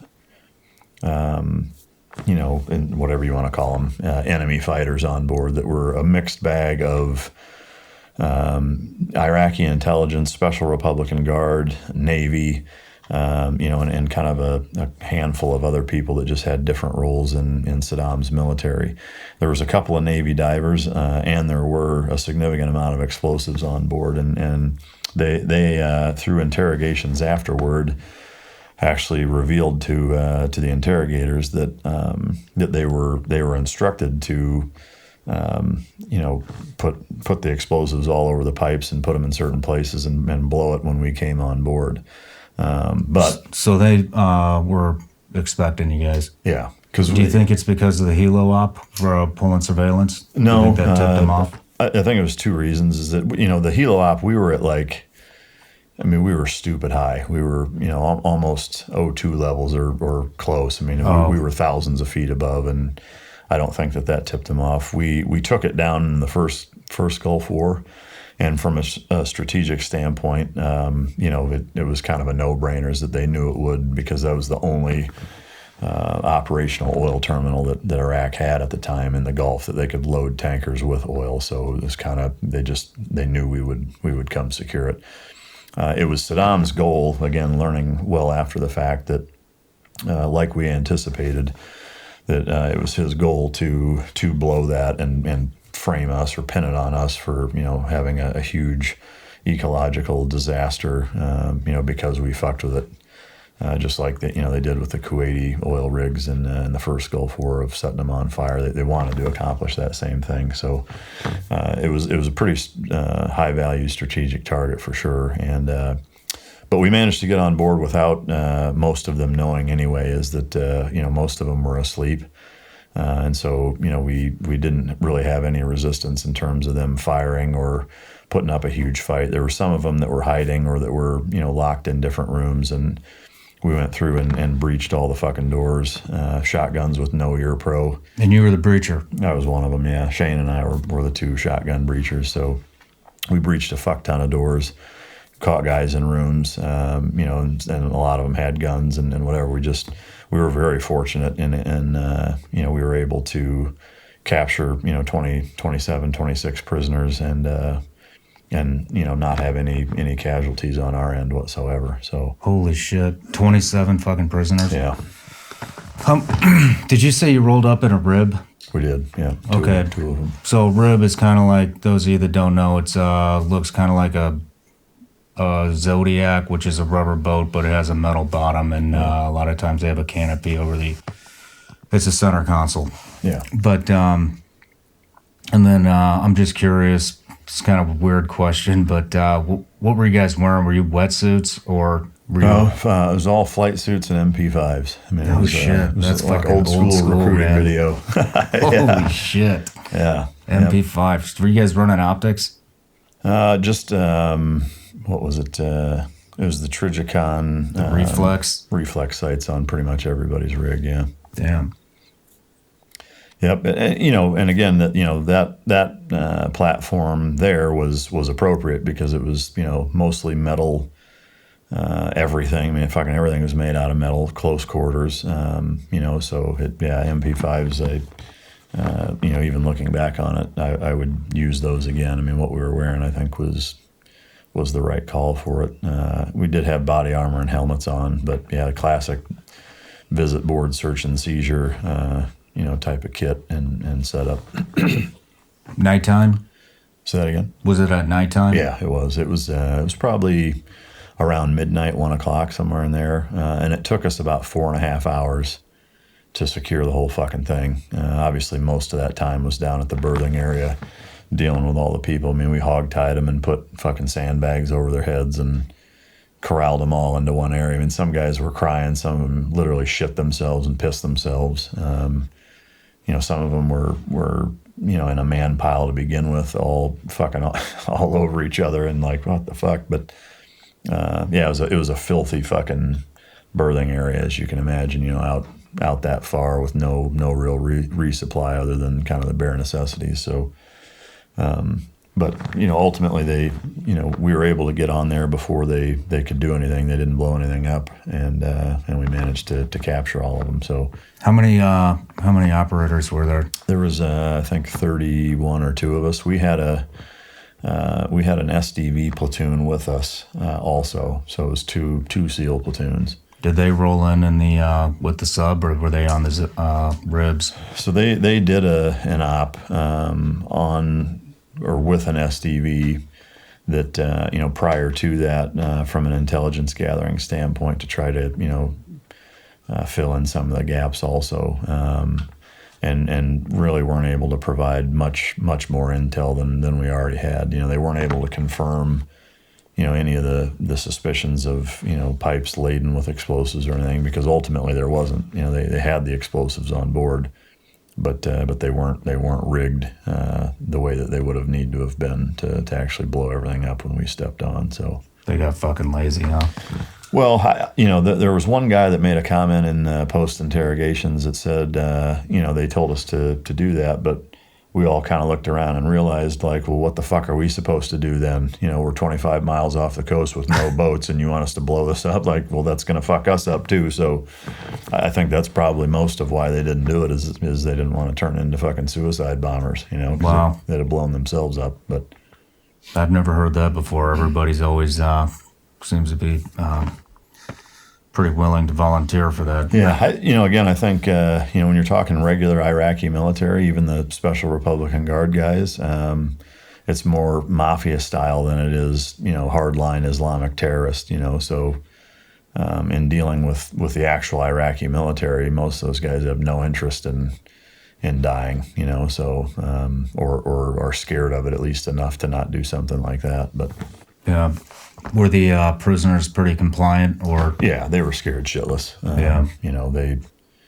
They didn't really fight at all. I mean, some of them a little bit of scuffle here and there, but you didn't get the impression that they wanted to fight. That's for sure. Were you guys on running nods then? You were white light?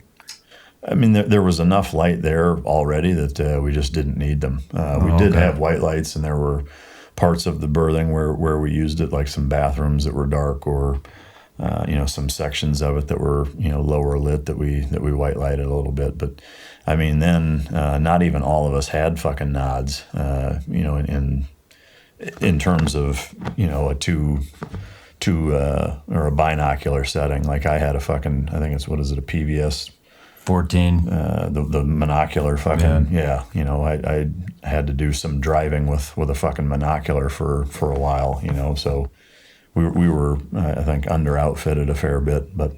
Damn, it's fucking crazy how far everything's come, Yeah. It's relatively short amount of time. Yeah, I mean, there were, once we went in country, we were in 4 Humvees. None of them were armored. 2 of them didn't even have fucking doors on them, so the 2 that did, they were those just thin skin, like vinyl doors that we hung body armor on the fucking doors to give us something extra, like we'd throw our body armor on the fucking, out the window and over the door to give you some kind of fucking protection on the doors. But damn, dude. Yeah. So is that where that op ended, or? Yeah, so we finished that, and then there was a kind of a turnover team. There was, interrogators, and I think a Marine fast group came on to basically, hold it for however long until they brought, I don't know, contractors to operate it or what. But yeah, we took it over, and when we finished, it was right at when the sun was coming up, and so our replacements showed up on a helo, and we jumped on back on the ribs, and then ultimately we loaded the ribs onto a fucking fast cat, like a big fast catamaran, and rode that back to K&B, Kuwaiti Naval Base. So we get back there, do the whole debrief thing, and then at that point, I mean, that's basically what started the war, right? I mean, that happened the night before the invasion. So we went from Kuwaiti Naval Base up to Ali Salim Air Force Base in the northern part of Kuwait, and loaded all of our shit up. We had to steal a Humvee from the Air Force because we only had 3 of them, and it was green. So like overnight, we had cans of paint and a couple of paintbrushes, and our new guys fucking hand painted a green Humvee tan, and we loaded all of our shit up in it, and then drove across the border up and drove all the way to Nasiriyah. In one fell swoop. Well, before we go there, I want to go back. So that op that we just discussed, correct me if I'm wrong, but was that your first interaction with taking something down with dogs? No, we didn't have dogs on that at all. You didn't have dogs? Okay. No, the first time there was even mention of them was towards the end of that deployment up in the northern part of the country in Tikrit. There was a Marine contingent that had an explosive detection dog by where we were at. Okay.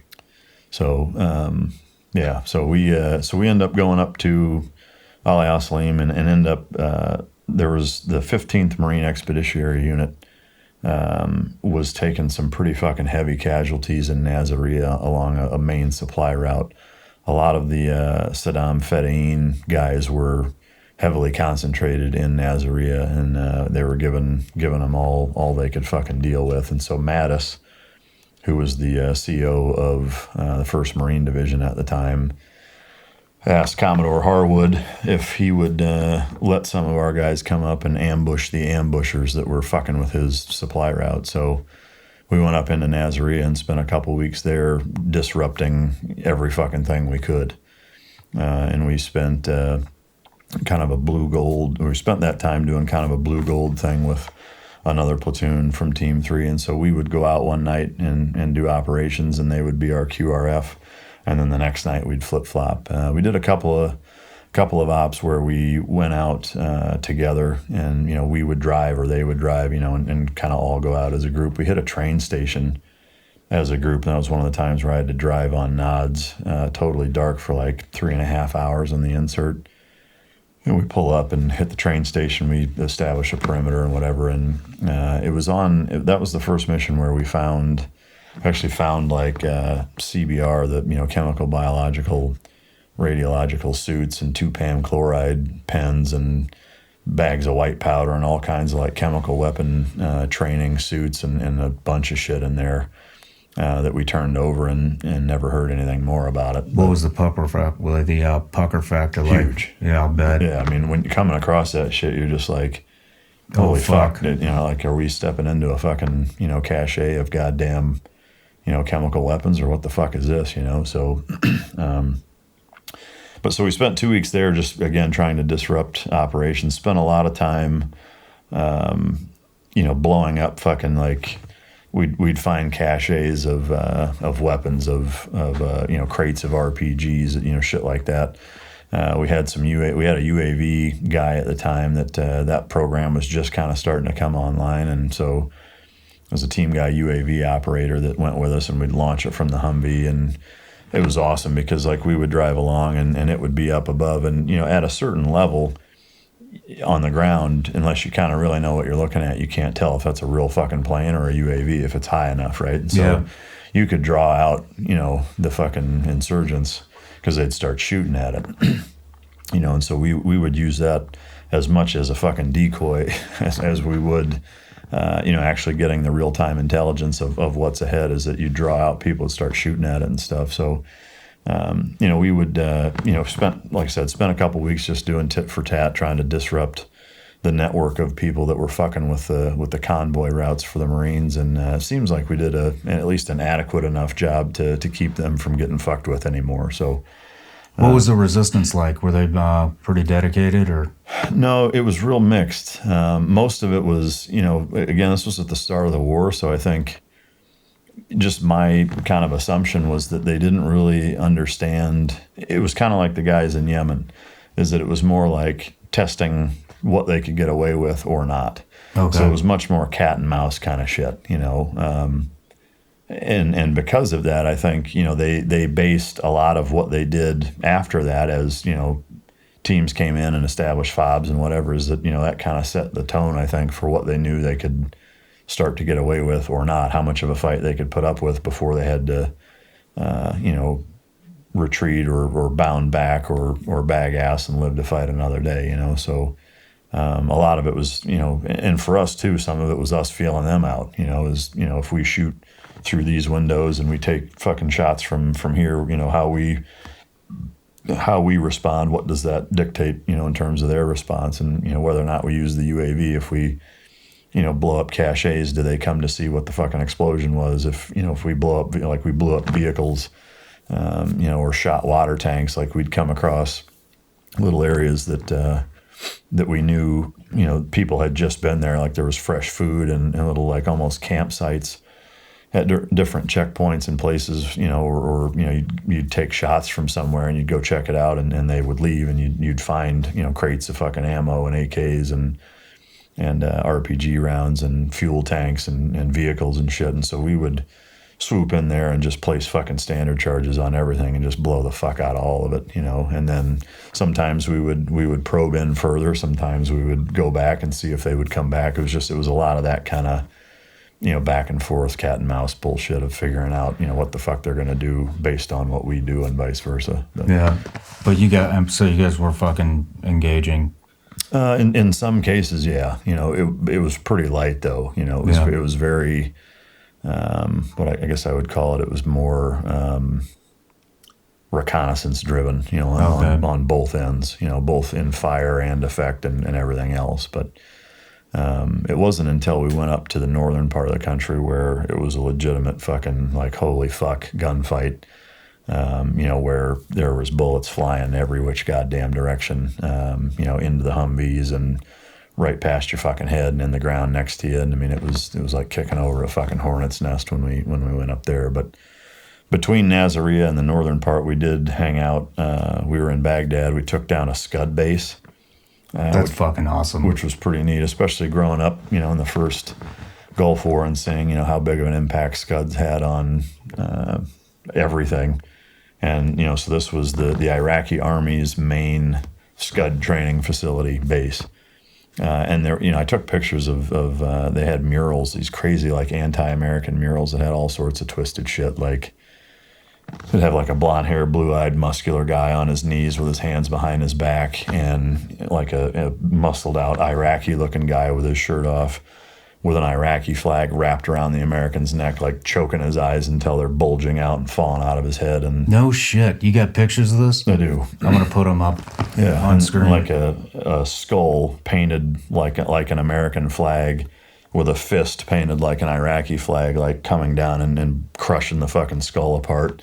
Just weird shit like that, And but again, thinking of it, like if you were to go to NAB Coronado, and like that's what it was. Like they had these crazy anti-American murals like all over the base. It just was weird. But people don't fucking realize how anti-American it was over there and how much they wanted to fuck us up. And in Afghanistan too. I remember seeing the rugs with. Did you ever get those? They had the little prayer rugs with the twin towers. Oh no, I never got those. But yeah, they had rugs with twin towers on them, and it had the plane. The planes crashing into the fucking twin towers. I used to pray on them. God and damn. But anyways, yeah, it's weird to see that. I mean, when you're in a foreign country and you're on military bases, basically fighting their military and taking their facilities down, seeing that shit. It's kind of like the same sentiment as being on the Cole, is that it makes you realize exactly that. It's like these people fucking hate us. Like it's ingrained in their culture. It's pervasive in their military, like it's just it's ever present, So similarly, there is that as soon as we would roll up, a lot of times they would just bag ass, and they'd take pot shots, and it'd be a little bit of back and forth, but they ultimately didn't want to fight a whole lot. That was in the northern part of Baghdad, so we spent some time in Baghdad doing a few different things like that, and then went up to the northern part of the country, and for reference. The entire Iraq campaign originally was supposed to be, I want to say it was the 3rd Armored Division and the 1st Armored Division were supposed to come together. Basically, the 3rd AD was supposed to come down out of Turkey and take Mosul and Tikrit and even the Sunni Triangle, and then ultimately set up shop on the northern part of Baghdad. The 1st Armored Division was supposed to come out of Kuwait and do the same thing, go through Nasiriyah and end up at the southern part of Baghdad. And then that was going to be like the meeting point where they kind of crush Baghdad together from the north and the south at the same time. And so you had a shitload of army troops that were on ships going through the fucking straits that were going to go through Turkey. And Turkey at the last second decided you can't use our fucking country to assault Iraq from. Like right before we were supposed to launch it. So, in true Murphy's Law fashion, it was all right, well, I guess, change of plan. We're going to go south to all the way to fucking the Turkey border. And so it was the 1st AD and the 1st Marine Division, about half of the amount of troops as we had planned on using, and just swept from the southern border all the way to the northern border. So it was like a front line just moving, similar to, you hear shit about World War II and you watch, documentaries on this front was here and whatever. It was very much old school, conventional military planning that way and front lines and whatever. And so we were with the 1st Marine Division, specifically with the 15th Marine Expeditionary Unit most of the time. And we would go ahead of their convoys and scout out bridges and routes and make sure areas were cool for them to come through or whatever. And so that's most of what we did, from when we left Nasiriyah, moving up north, as we accompanied them and just kind of did that. Were you still in shit Humvees pulling Yeah. reconnaissance for them? Yeah. You weren't in low pro vehicles or anything like that? Nope, shit Humvees with fucking no armor. Jesus Christ, dude, that's fucking ballsy. Yeah. Damn. Yeah, no, and also, mind you, we were going ahead of where the armor was. Yeah. So you've got these front lines of, tanks and LAVs and LARs and all this, heavy fucking shit. And we're in these thin-skinned fucking Humvees with nothing but small arms and a couple of Gustav rounds, fucking driving 20, 30 miles north of where the fucking most Northern American troops are at, scouting out their fucking routes like a bunch of dumbasses. Damn. And we just fucking pulled it off. Fuck, man. Did you guys get hit or no IEDs? No, I guess it's brand new. So yeah, then there really weren't any IED threats. There were, pot shots here and there, similarly, like people trying to figure out. It was almost like hiding in plain sight, is that it was so unexpected that it was kind of like catching them with their pants down, because they're just like, are those our guys or who? Like, yeah, they would never expect 4 Humvees by themselves, to be 20 miles fucking north of where American forces are at. So I think a lot of times they're just kind of looking around, not knowing who the fuck we were, which is dumb, on our part. But anyway, so that's what we did. How far ahead are you? How far ahead of the Marines were you? It depended. It depended on the route, the terrain, how, what direction they were going. We did it multiple times, and we would usually do it at night. We always did it at night. 5 minutes out, 24 hours out? No, it was usually a few hours, So if you got into a tick and you took some heavies, you're looking at 2 hours fucking time before anybody's coming to get your ass. On the ground, yes. The one saving grace that for sure made us all feel better about it was we had an Air Force fucking CCT guy with us, as well as our comm guy was fucking shit hot. And we did have a dedicated fucking AC-130 above us that if we needed, and we did, we called them in once, and those motherfuckers were on station, I'm not shitting you, in like 45 seconds. Like, no shit. Just they were fucking right there, so it was awesome. I'll get to that in a minute. But so yeah, we had them on the line, basically accompanying us when we were doing it most of the time, or at least to my knowledge. Who knows? Maybe our ROIC and AOIC just said that to make us feel better. Fuck, I don't know. But like I said, we did have to call on them once, and they were right there. So I'm assuming it's legit. But as the Baghdad falls, and so now it's like, okay, well, this is the kind of that was the big push that we were worried about. Now we've got Tikrit and Mosul. Tikrit is Saddam's hometown, so we end up with the entire 1st Marine Division, right? It's like 25,000 fucking troops, and it's a couple miles of tanks and LAVs and LARs and, fucking Humvees and you name it. As far as you can see, all the way forward and all the way behind you. Miles of convoy. And SEAL Team 3 Echo Platoon, right? 16 fucking team guys and 25,000 fucking Marines. So we're convoying up to Tikrit, and we're planning on taking it down the next day. So it's getting to be nightfall. We pull up, and we're on the southern edge of the city. And it's basically, we're on this main highway that runs into town. And then there was like a commuter ring kind of road that went around the city, and we stopped at that intersection. And when we pulled up, there was, a number of headshed Marines that were sitting there kind of planning out the next day.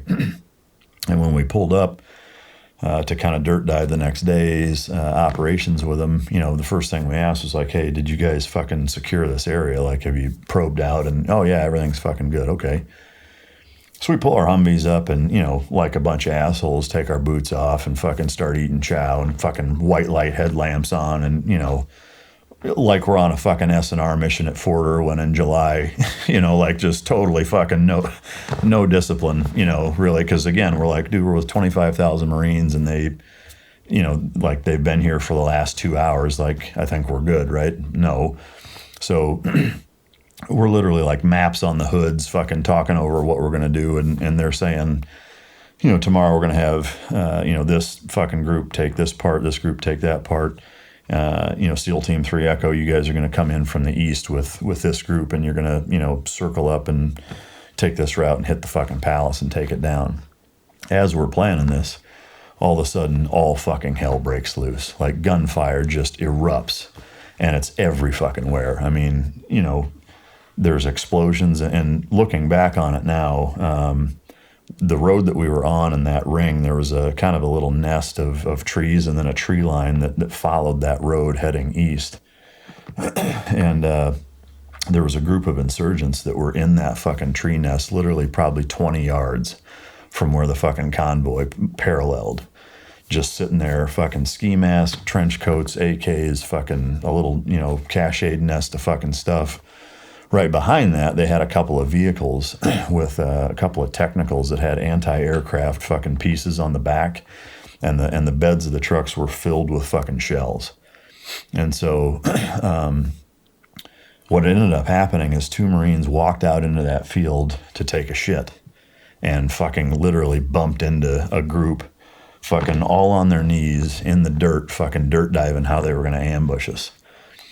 So these guys, you know, are like, hey, well, you know, not the most brilliant fucking plan, but like they walk out and they startle them instead of just fucking shooting them right there while they're not paying attention. Like they confront them. These guys jump up and fucking zipper the fucking Marines up. And that kicks off. Now Marines are fucking shooting at them. They're shooting at us. And we're caught between both the insurgents and the Marines fucking shooting at each other. Shit. And so there was a Marine AT-4 round that hit one of the fucking technical trucks, and it blew up. And again, we had no idea that the guys were there or that the trucks were there at the time. We're sitting there just, and I mean, I jumped into the front seat.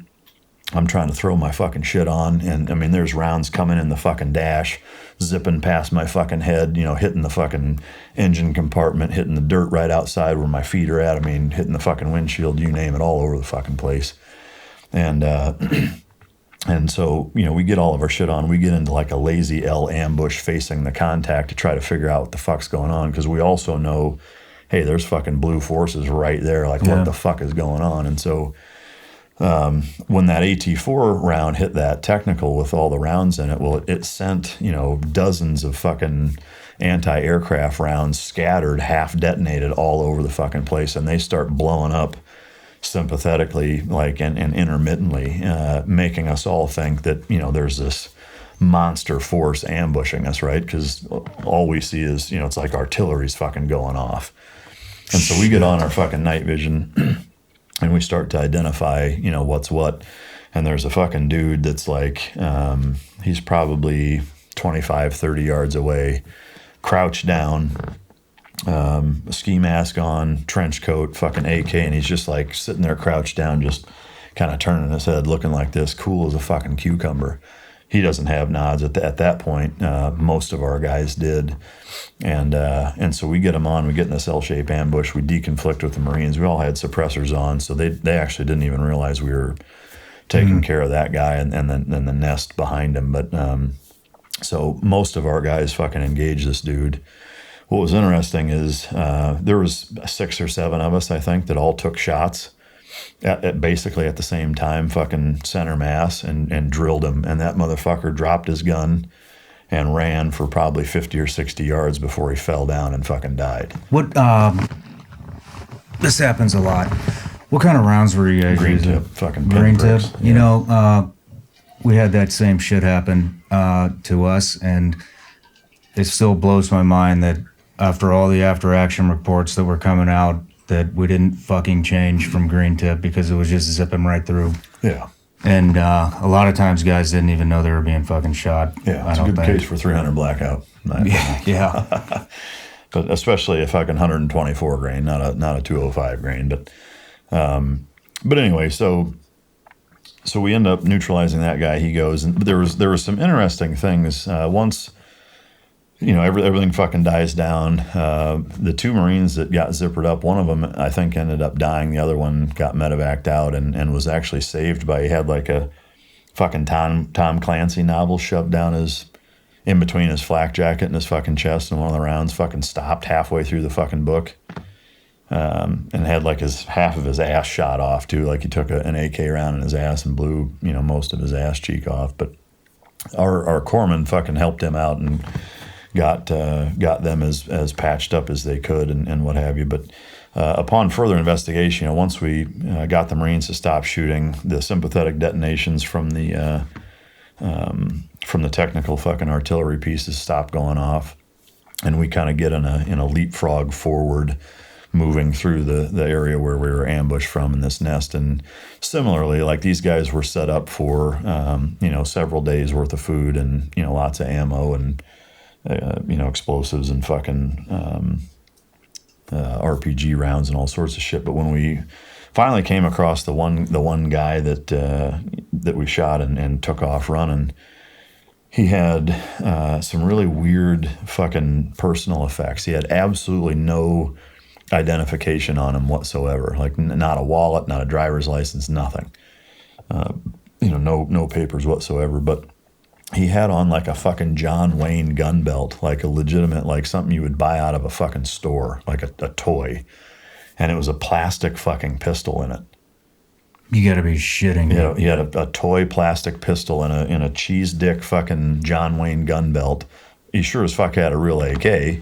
And when we found the AK and looked at his hands, this was totally by fucking luck, but both of his hands had bullet wounds right through the meat of his hands, and both the pistol grip and the forward grip of the AK had bullet holes and blood on the fucking gun where he dropped it and took off running. I mean, literally shot. Yeah, I mean, again, totally by accident, but shot the fucking gun out of his hand, and then he had a number of rounds in his fucking chest cavity, but he was about 60 yards away. When we actually found him. So, needless to say, after that, trying to get some sleep and get ready for the next night wasn't the easiest thing. I mean, at that point, again, there's no fobs. Like, the entire time we were there, we were either sleeping in little 2-man tents that we brought with us. Most of the time, we would just throw a ground pad underneath the fucking Humvee and sleep under it, and that's how we slept 90% of the time. And so, no different there. Same plan moving forward. We're going to take down the palace the next day and take down the entire town of Tikrit with 25,000 fucking Marines, and so we did. And we got up at sunrise, fucking just a mass swath of fucking U.S. forces swept through the entire town of Tikrit and took the whole fucking thing down in a matter of about a half a day. Damn. And there was resistance. There were pockets here and there. It wasn't Saddam's last stand by any stretch. I think, again, is that they knew how outgunned they were, and they put up fights and tested certain areas here and there and got handily defeated pretty quickly and decided we need to figure out a more guerrilla warfare insurgent style tactic if we're going to have any fucking potential success against these guys. And so there were pockets of resistance. There were gunfights here and there, some rooftop shit here and there. So we go to the palace and same thing. Like, it took us a couple of hours to take that down, and it was just, I mean, that's about a fucking episode in and of itself in terms of just what the palace was like. I mean, it was just the opulence that existed in that fucking place was of biblical proportion. Like, it was just crazy the amount of fucking nice shit in there. I mean, from the hand inlaid tile ceilings to fucking everything's made out of gold to marble floors, marble pillars, fucking you had gold soap dishes and gold toilet brushes, and I mean, it was fucking nuts. Before we go into that, and I can't wait to get there, I'm just curious, like, so you guys had pretty fucking shitty living conditions, sleeping under fucking Humvees and... Yeah, no running water. But what I'm curious about is the morale. I mean, you guys were working your ass off, and... It was high. We were fucking loving it, because it was it was like it was finally the fucking big show, you know, because we were at Team 3 when 9/11 happened. We didn't go to Afghanistan, and then they were like, yeah, Afghanistan's going off, but you're going to the fucking Philippines. Like, are you fucking kidding me? Yeah. You know, so then Iraq kicks off, and we finally, you know, we trained for almost 2 months to hit one fucking target where we take down fucking, you know, 26, 27 dudes with, you know, very little resistance. And so, yeah, it's like now we're finally fucking doing it, you know? It's fucking crazy because you take the gunfight out and, you know, I'm betting that morale would have been at an all-time fucking low. And, you know, I've heard you say it 100 million fucking times about, you know, a dog's not happy unless he's working, and you relate that directly to humans, and you guys are doing exactly what the fuck you are trained to do. And if I was a betting man, and I am, I would bet that there is nowhere else in the world you would rather be than ducking down in a ditch, taking gunfire, and fucking returning it. Yeah. And, yeah, it was the finally, you know, feeling. You know? So it was a neat, and it was really neat from a historical standpoint, in that it was a very tangible existence in terms of the front lines and, you know, the historical, I think, relevance of what we were doing and where and when. You know, just it was the initial invasion of the Iraq War. You know, it's fucking insane. I mean, you kicked the fucking goddamn war off. Yeah, it was pretty neat for sure. Pretty fucking badass. Yeah, just, you know, again, it was right place at the right time, and you know, so yeah, we enjoyed it. It was a neat time to be there for sure. But one thing I didn't mention is we actually had a platoon member quit after the go plat, though, not to counter that thought process, but just to make people realize, like, you know, even in those circles, there's people that decide, you know what, this isn't fucking for me. We had a guy that he even leading up to the go plat, it was his first platoon, and he was fucking scared, and was basically like, hey, at what point is this just fucking too dangerous and we're not going to do it? And we were like, it's not, motherfucker. We have to fucking do this. You know, like, yeah, I know that the last report I gave you was that there's 115 people on board, and there's 4 48-inch fucking oil pipes rigged with explosives to blow up when we step on board. But guess what? We're still going on it. So, you know, grab a hold of your nuts, and that's what's happening. And he froze. Like, when we got on there, I remember in fact, the very first room that I entered on there was a fucking dark-ass bathroom. And he was... we went through like this small little corridor, and then he was supposed to be the number one guy, and he froze right in the fucking doorway. And I grabbed him and fucking just threw him to the fucking side, and me and the 2 guys behind me finished clearing that bathroom. I mean, he was like a deer in the headlights, just completely fucking frozen. You had a fucking Navy SEAL operator quit on target in the middle of a fucking operation. Yep. And so our OIC grabbed him and just said, get in the fucking back and hold rear security and stay with me. I mean, at that point, he was a fucking liability, a huge liability. He might as well be a fucking prisoner. Yeah. And so he stayed in the back, fucking, you know, scared out of his fucking mind. And then when we got back, you know, like I said, we went right up to Ali Salim Air Force Base. We were getting in our vehicles, you know, getting ready to fucking go into Iraq, to drive across the fucking border into Iraq, loaded down to the gills to go ambush the ambushers, so to speak, in Nasiriyah. And he stood there right there and said, I can't do it. He's like, I can't, I'm sorry, guys, I can't fucking do it.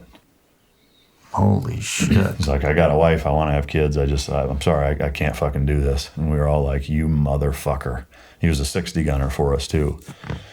And so no shit. And this guy is now a team guy. I think he's still on active duty, so I'm not going to mention his name. But as a fucking no, not this guy. The guy that I'm mentioning now. So he left. He went home and fucking got out. You know, separated and was fucking done. I'll get to him in a minute. The guy, we had an intel rep, right? This guy's an IS-3, like 20, 21 years old. Has been through fucking boot camp and IS school, and has been an intel guy for, you know, Group 1 or whatever the fuck for a couple of months. And he's at that same base. And I'm not shitting you, this dude's like, I'll fucking go. And we all kind of looked around and we were like, you know how to fucking shoot a saw? And he's like, nope. And we're like, well, here's the fucking belt and here's the trigger. You're fucking coming with us. Holy shit. And we drug a fucking IS-3 that hasn't been through BUDS, hasn't been through SQT, hasn't been on a fucking range with us. Hand him a saw, and we go in country with him. And he fucking accompanied us the whole goddamn way. And he and I actually sat on the rooftop. I talk about this in the Trident book. Sat on the rooftop of Saddam's palace and almost got fucking mortared. That's a whole nother story. But this guy, again, and he ended up going through BUDS after that. He came home after that deployment because he stayed after we left because he was on a different rotation. Did his fucking pull there, went to BUDS, graduated, and has been a SEAL for the last fucking 20 years. I think I know this fucker. Yeah. Was he of Russian descent by chance? I don't think so. Maybe, okay. Yeah, I don't think so. I'll tell you his name off camera. Maybe you know him, but fucking great dude. You know, I mean, Sounds you like talk it. about balls of fucking steel. Like, doesn't even know what he's doing. He's like, fuck it, I'll sit in this fucking spot with the gun out the window, and yeah, he fucking went with us. That's awesome. Yeah, he went with us. You know, I mean, he went with us on the to take the palace down too. You know, I mean, Damn. he sat in the fucking back right, the back left fucking window with a saw out the fucking window, pulling fucking vehicle security while we were driving through the town to get up to the to the palace. Damn. Yeah. Kudos to that dude. Yeah, fucking great fucking dude. But when we ended up getting back, nobody would talk to the guy that quit. I mean, nobody would even fucking look at him. You know, he tried to, hey guys, fucking welcome back. And he was still at the team for like, I don't know, 10 days, a week, 2 weeks, maybe something like that while he was out processing or whatever. And nobody would even fucking look at him. You know, wouldn't talk to him, nothing. Yeah. I say I almost feel bad. I don't. I still don't. Fuck that guy. You know? I mean, he fucking left us hanging. He can go fuck himself. Yeah. And I have no doubt that, you know, he'll spend the rest of his life living in a world of regret for doing that. But he should. Yeah. You know, so. That's, I've never seen that fucking happen. Well, I have seen that happen, but not in a unit like the fucking SEAL team. Yeah. Never. Not once. Yeah. Wow.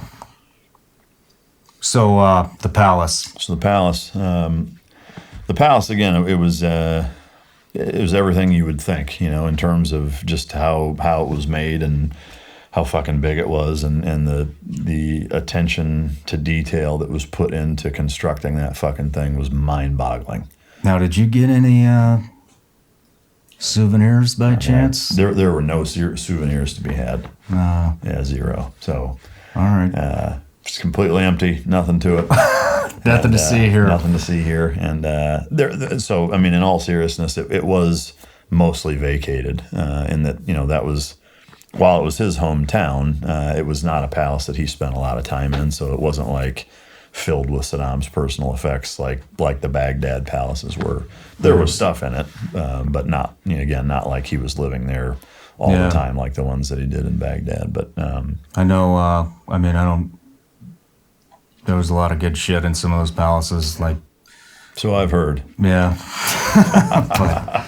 But yeah, so the palace was again, it was in terms of actually taking it down, it took a couple hours.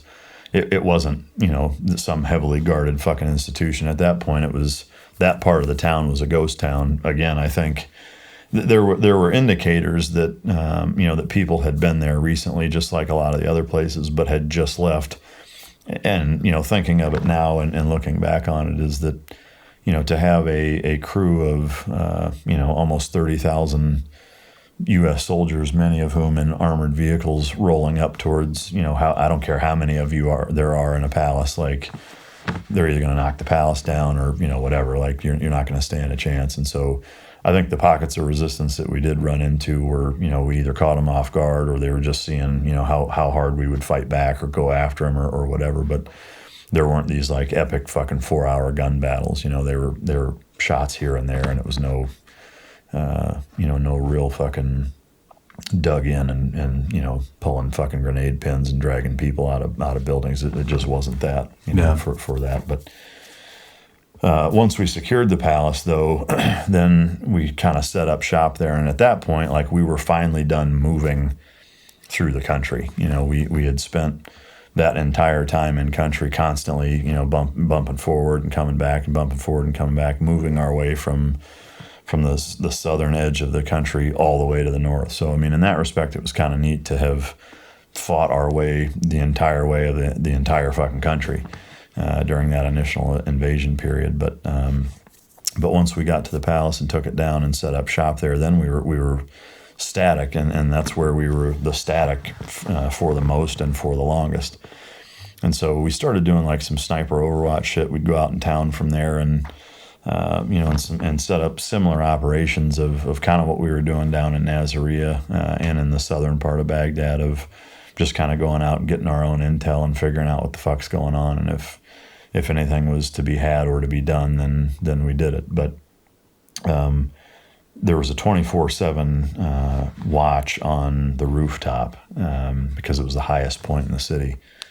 And I remember the Air Force had bombed the shit out of the airfield in Tikrit, which underneath it had a cache of, I wouldn't even call it a cache, I would say it was a weapons storage facility of, you know, like legit airplane munitions and big fucking explosives. And so at nighttime, because they bombed it, you know, all this stuff was going off sympathetically for like fucking 2 weeks. You know, shit was blowing up nonstop. And if you looked at like thermal or even on night vision, like it looked like you were staring at the surface of the sun during like a solar flare up. You know, it was just like shit was blowing up fucking nonstop all over the place. Damn. So it was almost like watching this crazy fucking, you know, apocalyptic, you know, fireworks show. Yeah. But as we're fucking around, and me and this guy that, you know, again was the IS that accompanied us, we're sitting there, and all of a sudden, just off to the left and probably 500 or 600 yards away, you see 3 little flashes of light. And I was like, "Did you see that?" And he's like, "Yeah." I was like, "What the fuck was that?" He's like, "I don't know." And then all of a sudden, straight south of us, about 300 yards, boom, boom, boom. And it was like, and we both kind of look at each other, and you see 3 more blips.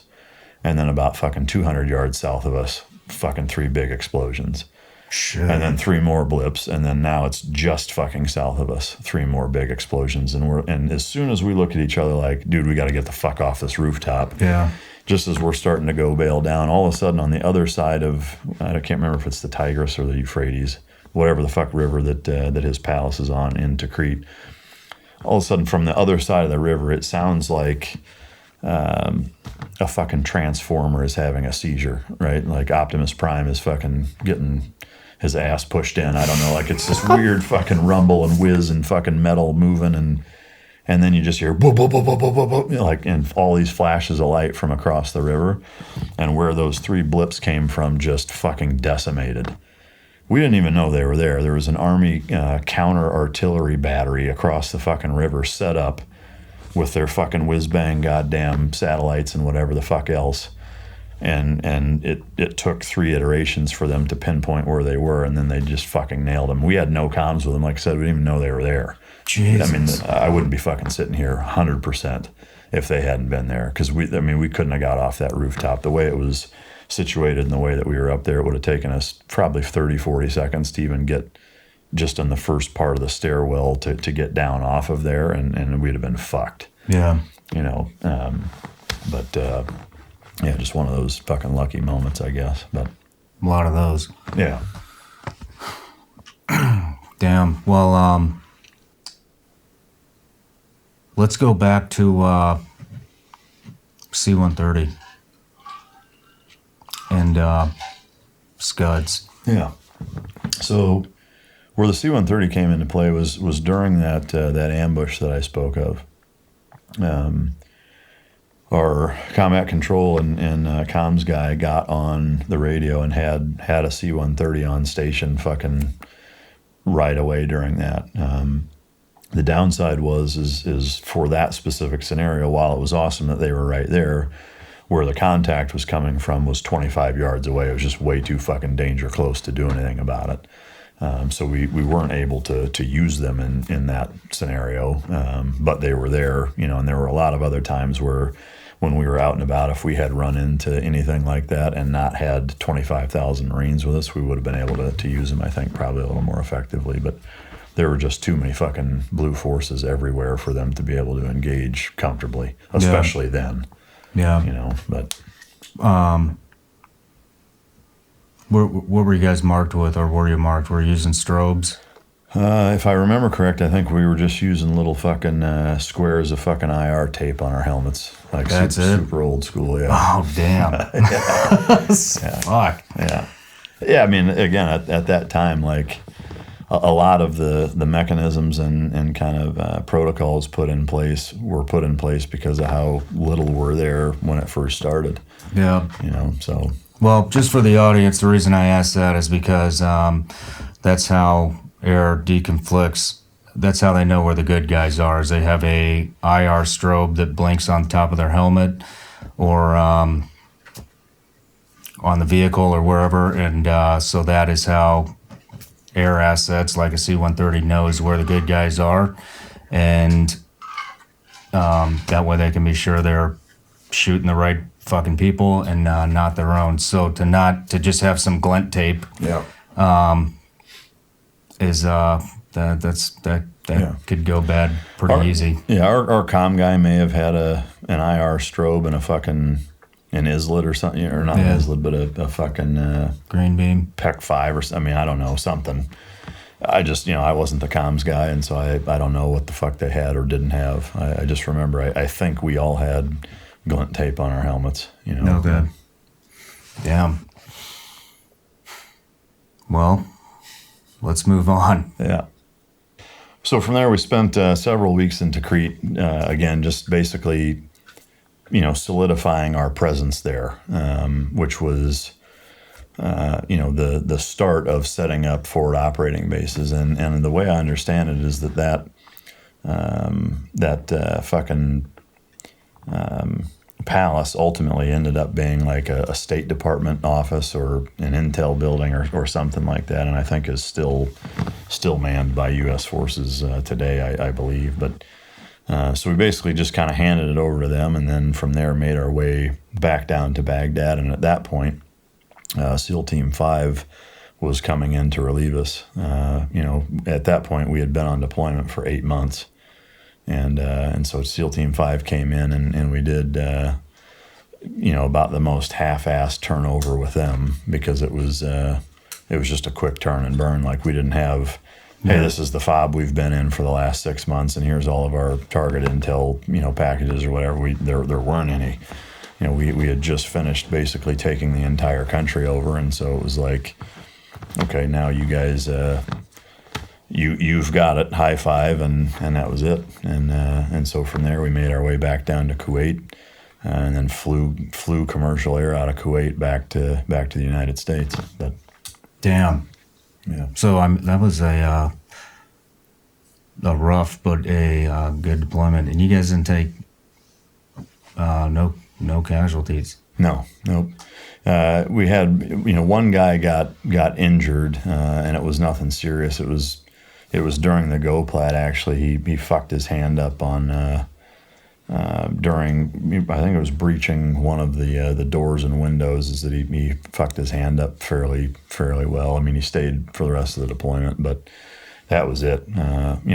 Everybody had, little things here or there, but nothing that was, deployment ending. So yeah, we were pretty fortunate. We'd been in a number of gunfights, had taken a number of enemy fucking KIAs with us, and had no real fucking problems of any of our guys other than the one that quit. That was the one casualty we had, I guess. But yeah, but yeah, we were pretty fortunate. So damn, I can't believe that fucking guy quit. Yeah, that's yeah, wow. It's weird. I mean, I actually got a message from him not that long ago on Instagram. I didn't respond, but it was just like, hey, it's good to see you're doing so well. Fucking cheers or whatever. And I was just like, fuck this guy, man. It was just like, I had that same reaction that I did, when I first saw him when we came back. I was like, dude, fuck you. Wow. Just to fucking reach out. Like, yeah. I mean, I can't put myself in his position, but I wouldn't reach out to me if I was that guy. Like, I just wouldn't do it, you know, but I don't know how you don't feel, you know, the amount of shame to just say, like, I'm not going to fucking talk to these guys, you know, I don't know, but. Probably his way of trying to make good one way or another. But, well, fuck, man. Let's just take a quick commercial break and we'll pick up on coming home. All right.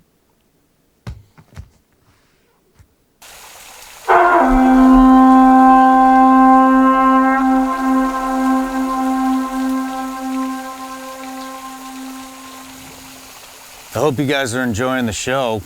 I think this is a pretty good one.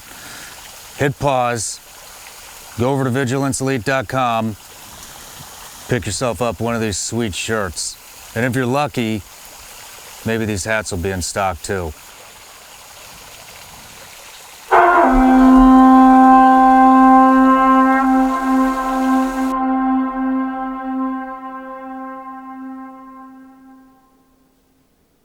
All right, so we're back from the break, and you just had a 8-month deployment that was fucking completely full of action.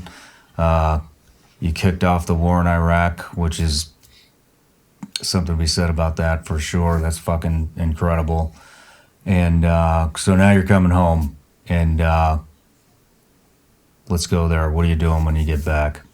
So it was a quick transition, really. I mean, when I got home, it was kind of surreal in that, you know, especially then, there was no transition time. You know, so it was literally like when I remember actually getting pulled over. My parents came to surprise me, you know, to welcome me home, and so my wife at the time, and them, you know, I spent the first, you know, night with the wife, and then the next day my parents, you know, surprised me at the house, and then we all went out to dinner, and on the way I got pulled over. I don't even remember what the fuck for, but, you know, the cop, you know, was giving me shit about either my license was fucking expired or one of the tags was or whatever, and you know, I was like, 36 hours ago I was in fucking Baghdad, and like, now you're pulling me over because, you know, it was like I just got home from an 8-month fucking deployment or whatever. He was super understanding, but it was that moment that it kind of hit me. It was like there should be a better process for integrating back into civilian life after a deployment. You know, I know that there is now. At least it's better to what I understand, but. You know, for me, that it was weird going from that environment, just being shit right into Southern California civilian fucking life, you know, and having a couple weeks leave, and then I had to check into SQT, SEAL qualification training, as an instructor because my time at Team 3 was up. So it was a quick turnaround. There wasn't a lot of fiddle fucking around, which I think ultimately was good, is that I didn't have, you know, a bunch of time to just fucking sit around. That couple of weeks was filled with doing shit around the house, because having been gone for 8 months, and we owned the house, and it was an older house, so I had shit to do around there, and then get ready to check into SQT. And my plan from there was to screen and hopefully go to Dev Group. And when I was about 7 or 8 months into being an instructor,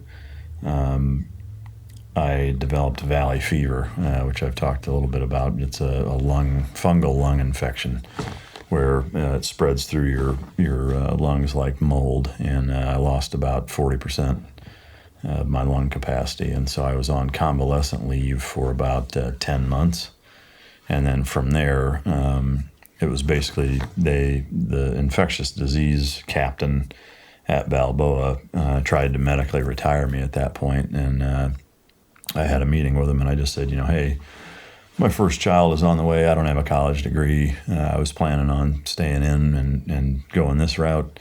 Can we fucking figure something else out? Like, I don't really want to get just medically booted out of the fucking Navy all of a sudden. And so, you know, he said, well, you've got to go somewhere where you're not around lung irritants, you know, for a while, for a couple of years, and try to let your lungs heal up as best they can.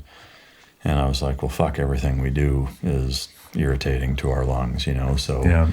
The only other place to go where, you know, it was minimal exposure to lung irritants was being a BUDS SEAL instructor, and so the Master Chief at SQT and the Master Chief on the basic side got together and just worked a fucking deal to send me over there, and I spent my last 3 years there.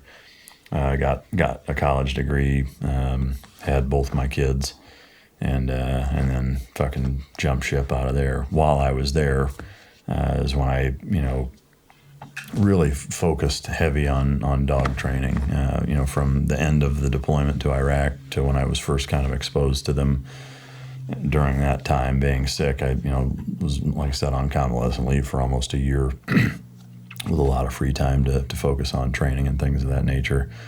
And then while I was an instructor, kind of got to where I was working a little bit with the West Coast canine guys, and went to some training with them and was offered a position there as a handler, and then turned it down and got out and started my own company, and that's where that kind of all started. But what did the lung disease, where did that come from? Do you know? Or my best assumption is Nyland, because it was just based on the incubation period and kind of where they caught it. It was determined that I picked it up somewhere out there. But yeah, I'll bet that was so you went to training.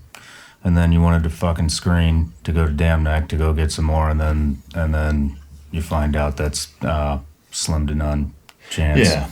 Yeah. I mean, from the guys that I knew that I'd done platoons with, or knew from the community that had gone there and done well, and talking with them about it, it seemed like, and I think for a lot of them too, it seemed like what you thought the SEAL teams would be before you joined. It was more like Dev Group than the regular SEAL teams were. Not that there wasn't good shit going on in different pockets of the regular SEAL teams, but you're always kind of hamstrung by the influx of new guys into your platoon, kind of resetting that lower standard right out of the gate every platoon, so you just can't grow that much, I think, in a regular SEAL platoon the way you can at Dam Neck. And so my thought process was, if I go to SQT as an instructor, because my time at 3 is up, I could use that as a springboard to still be, within the kind of relevant scope of tactics and training and teaching,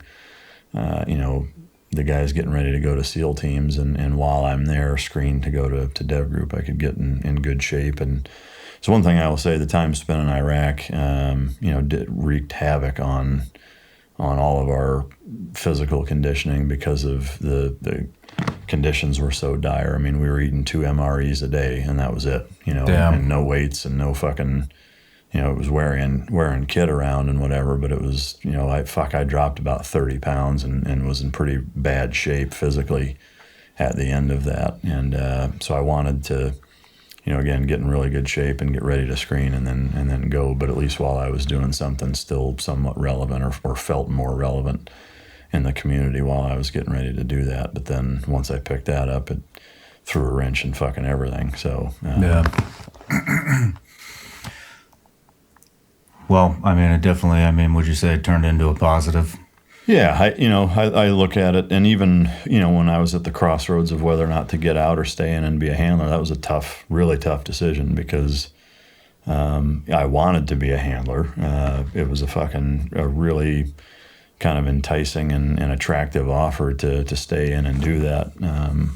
Where I struggled with that is in twofold, is that physically, I knew that I was not at the capacity that I was used to operationally, physically. Is that I was fucking scared that I wouldn't be able to fucking operate at a level I needed to not be a fucking liability to everybody else. To be at a point where your lungs are fucked up enough in the SEAL teams to get offered a medical retirement, that doesn't happen for a fucking chest cold. Yeah. So for me to be at that level, I was scared / worried that I wouldn't be able to pull my fucking weight, and I didn't want to be that fucking guy that, people have to make accommodations for. Yeah. So that was part of it. The other part was just realizing that, from an impact standpoint, I've always tried to look at every decision I make in the long game of most bang for your buck in terms of what impact that's going to have on my life, big picture. That's why I joined the SEAL teams. That's why I, took the route that I took. That's ultimately why I got out, is I felt that, if I imported dogs and trained dogs and handlers and, was a trainer at the MPC command on the West Coast and, all of the other things that I've done, to me, that's going to have a much broader reach and impact than me with one dog going overseas doing deployments, So it was for sure a tough decision, like I said, but ultimately between those two factors, it just seemed at the time like it made sense. And, I'm absolutely glad that I did. I wouldn't change anything. I wouldn't be where I'm at now had I done it different, and I am really happy with how my life's turned out. So, I think it was for the best. But. Yeah, I mean, well, I definitely would say you made the right decision considering, you got dogs at the teams and agencies all over the fucking world. And so you're definitely making a major impact. But, so how was, did you hit any like real dark spots coming home from that, being addicted to combat or any of that? I never did. I never, it's one of the things where I've seen a lot of guys that I know really well and respect the hell out of have a lot of fucking trouble with things. I never did. There was never a time where I felt like, either I was missing out or that I felt bad about any of the things that we did or saw or whatever. It just, I don't know why. Like, I don't know if I'm fortunate, if I'm fucking oblivious, if it's a combination of the thing. I really have no grasp of why, whether it's things that you saw or did or whatever, or the missing that, being in camaraderie and feeling like, you're not in the fight anymore or whatever. I think for me, I would count myself as really fortunate in that I was able to transition into a career that still had a lot of adrenaline in it. As you'll find out here shortly, is when you jump in a bite suit and have a dog fucking coming after you, like that will give you the same fucking rush that a lot of things that we've done in the SEAL teams will do for you.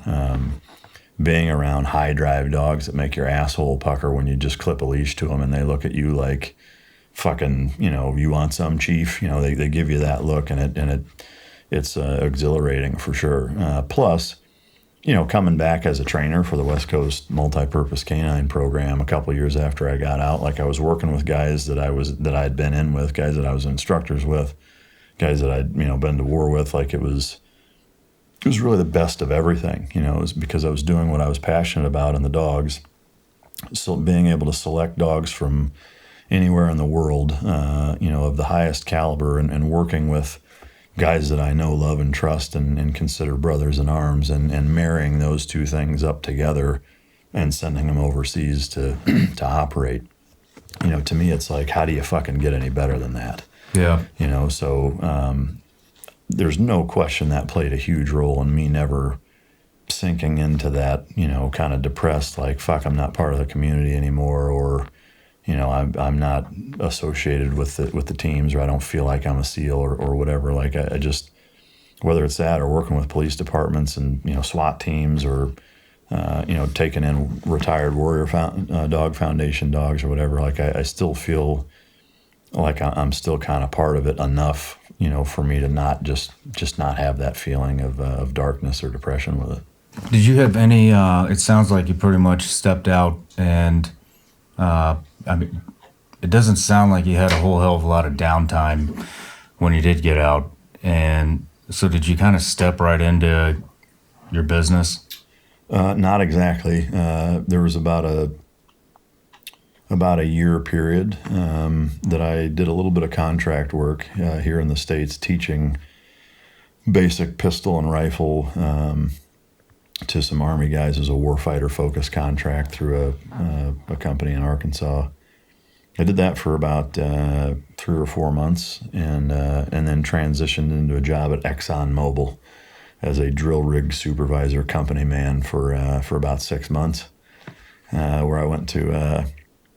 I was the drilling rig supervisor on a natural gas rig in northern Colorado for 2 weeks on, 2 weeks off, and my experience with oil rigs at that point had been taking them down. That was my knowledge of fucking oil rigs. So I had no fucking clue what I was doing. But Exxon takes a neat position in that they hire the type of person that they want, and then they teach them what they want to know, and they're very, very good at doing that. But at any rate, I did that for about 6 months, and then there was a security supervisor walking through doing rounds, and kind of got all the specs on everybody who was there. And he came to me, he's like, "What the fuck are you doing here?" And I was like, I mean, I didn't hire me. You guys hired me and put me here. I mean, and he's like, "You should be working for me in security. Do you want a job in, being a security advisor?" I was like, "Yeah."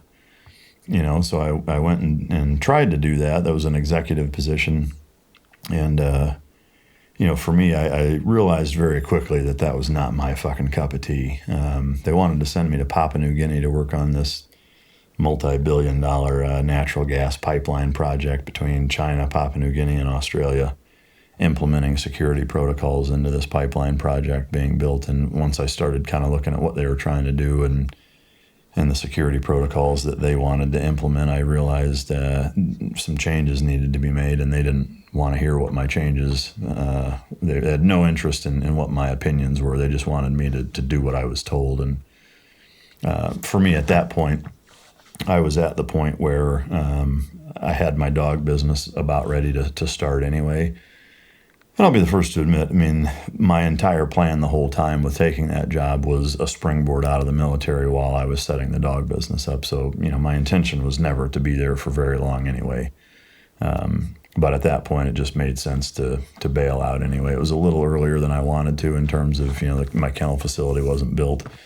I just had a couple of slabs thrown down with some cheese dick kennel paneling up. And so for the first year or so, my kennels were pretty rough elementary kennels with not a lot of creature comforts. But, like with anything, that's how you start and you build from there. And that's how I did that, and then started the business right after that. So not a lot of downtime, but I didn't start the dog business right away. I did that for, about 10 months, 11 months. All right. Well, we did have a conversation the other night about boozing and shit like that. And I kind of want to revisit that here because this part helps a lot of guys. But we both, I think, I definitely was full-blown fucking alcoholic, raging alcoholic, bar fighting, and ruined all my relationships, whatever. I've said it a million times. But how long after you left did you kind of, kick that? You've kicked it now, and that's not fucking easy to do. Yeah, so for me, I would say it never seemed like it was a problem for me in terms of it causing any issues. Is that what I found for me was that if I casually had a drink, which is typically how I've always been, I've never been a big drinker, but in getting out, what I found myself doing was, especially like in the wintertime and living out at the kennel facility and having a fire going is like, most nights I'd want to have a glass of bourbon, and then I found myself like every night wanting to do that. And for me, like that was enough for me to say, I know where this is going to lead. Like I never, would get drunk. Oh, okay. Or it was never a problem like that. It was more of I can see this pattern in going from, having a couple drinks a month to a couple a week to now I just like subconsciously find myself having a glass of bourbon every night, after dinner or whatever. And to me, that's when it was like, I know I've seen too many guys go down this fucking path, and I know, I have a very OCD personality that way, or addictive personality, whether it's chewing tobacco or cigarettes or, fucking fast cars or whatever, is that, when I do something, Like it's just, it's never enough. Like if I'm driving a certain car or whatever, like it feels fast and then it doesn't, and then I need something faster, and then that's cool for a little while, and then it feels normal, and then now I need faster, and it's that way kind of with everything. And so again, I think just seeing so many guys go down that path for me was enough just for me to realize that it would turn into that if I didn't just stop doing it. And so that's why, I've been out for over 10 years now. And, I can say probably in the last 8 years, 7 years maybe, I haven't drank hardly at all. It's a couple times a year, and that's really about it. Yeah. So, but my personality is very much that way. I think where, again, I just feel very fortunate in that, the things that I've allowed to become addicted to, are mostly chewing tobacco, which we talked about that. I haven't done that in a few years because it was causing problems with my mouth. Sweets, same thing. It's like I just don't keep them in the fucking house. As an example, I opened this is gone.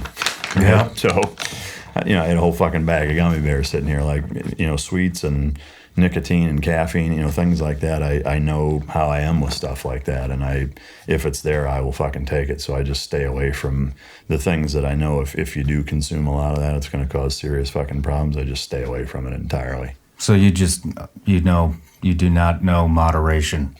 Not with the things that I enjoy. It's like I want as much of it as I can fucking get, Yeah. And so yeah, I just, for the things that I know that if you take that, it's going to cause life-changing implications, I just fucking stay away from it altogether, including fucking booze. But That's some fucking discipline. Do you think you replace that with your business? Do you know moderation when it comes to business? yeah, I would say there's probably a healthy, not maybe not the right word to use, a heavy dose of that, and that I don't take vacations, I don't take time off. I get a lot of people that are close to me regularly tell me, dude, you need to take a fucking vacation, or like you need to take some time off. You need to find something to relax and put that, turn the fucking business mind off and work on nothing for a little while or whatever, so. Have you been, I'm curious because I have that problem, but have you found any success in fucking turning it off? Not really. What I have found is, at least for me, and maybe I'm lying to myself, of course I'm a little biased in thinking maybe I've struck a decent balance in, I work out, I swim, and I like to drive, like that's kind of a good decompression, or go to movies, which even that hasn't happened in a few months now with everything being fucking closed, but or a good meal out to dinner. Similarly, those two things have kind of been turned off the last few months. But to me, instead of trying to carve out days or a week of time to relax and vacation and get away from running my dick into the ground business wise, I take shorter breaks, because for me it would be almost torturous for me to go on a vacation where like my phone was off for a week. Like I would probably lose my fucking mind. Yeah. Because I would constantly be worried about, what if something happened out at the kennel with one of the dogs or one of the employees or one of my client dogs? What if there's a problem? Like it's just not being able to be gotten a hold of is kind of a problem for me mentally, I think, just because there's a lot of people that depend on me, and it's not uncommon to get a call at any fucking time of day by, a client that has a question about a dog, not necessarily a problem, but maybe the dog got hurt and they don't know what to do, whatever it is, or with my kids, or my ex or whatever, is that I kind of always have that almost panicky feeling of, if I just unplug and nobody can get a hold of me, there's too many people that depend on me that I don't want to fucking let them down, and so one of the downsides of having a kennel with fucking almost 30 dogs in it is that you kind of feel indefinitely chained to the kennel in a way, and that, it's always there. If the employees decide, I'm fucking tired of this, you're one person being tired of cleaning up dog shit away from me needing to be out there doing it day in, day out, so it just makes it really hard for me to completely unplug. So for me, again, the way that I've kind of tried to take the middle ground with that is movies and driving and working out and swimming, and just taking maybe a half day here or a few hours to go fuck off and do whatever I want or whatever, and try to mix that in a few times a week. But yeah, that's sounds like pretty sound advice. Maybe I should fucking take it. But I mean, had it not been for business and your passion with dogs, do you think the drinking would have been a different story? Probably. I think I'd be a fucking miserable wretch if I hadn't started my own business and done what I've done. If I had to work for somebody else doing some other fucking job, or like stayed at Exxon, I can't even fucking imagine how just much of a miserable piece of shit I would be to be around if that was the case. I mean, I'm a big enough pain in the ass to be around as it is, right? So yeah, I think a lot of things probably would have panned out pretty shitty had I not followed what I'm passionate about. And for anybody listening, like, I can't stress that enough, is that money isn't going to make you happy. Stuff doesn't make you happy. Fucking women don't make you happy. Drugs won't. Booze won't. Fast cars won't. All of those things, may be satisfying here and there, or, augment your life to a certain extent. The only thing that's going to truly make you fucking satisfied and happy is if what you do is something you truly fucking believe in. Yeah. Because if it's not, you're going to be fucking miserable your whole goddamn life. You're going to be chasing the next fucking thing, the next paycheck, the next job, the next gig, the next fucking chick, whatever. Is that you're never going to be satisfied and never going to be happy if you don't strongly believe in what the fuck you're doing. Yeah. And I can't fucking stress that enough. Yeah. I definitely would agree with that. I think starting a business has actually probably saved a lot of lives, because it becomes, especially for guys like us coming home, it becomes the new addiction that never fucking ends, and it's a positive addiction, because you have fucking purpose now. And I've seen a lot of guys, to include myself, that have pulled themselves out of pretty deep rut. And once they kind of get going in their business and they see that, holy shit, this is possible, they see guys like you, who started at the ground level. It's, like I said at the beginning of the show, it's fucking, it's very inspiring. And so I would encourage anybody, who's in that fucking rut that's listening, to consider becoming an entrepreneur. Yeah. And making something of themselves. But yeah, I mean, to me, if you don't, you can almost guarantee being fucking miserable, Yeah. And if you think about, every great product that's ever been made, every, big fucking decision that ever fucking panned out right, or, any moment in history that was worth fucking writing down, right, is that prior to that, there was a choice to be made. And there was a bold fucking choice to be made, that somebody said, you know what, I'm going to grab a hold of my fucking nuts and I'm going to goddamn do this. And they went and did it, and had they not, it would never have become a historic event. Yeah. That shit doesn't happen by accident. It doesn't fall in your lap. You don't just walk out the door going for a fucking stroll and shit like that happens. Like, you got to fucking get after it. And a lot of times it is fucking scary. A lot of times there is no guarantee. You don't know what the fuck's going to happen next, and you can't control a lot of the intangibles that are going to add stress to your life. But, if you believe in what you're doing and you give it everything you have, that fucking struggle will fuel you, to be successful and ultimately to be fucking happy with whatever it is that you're doing. Right on the money, man.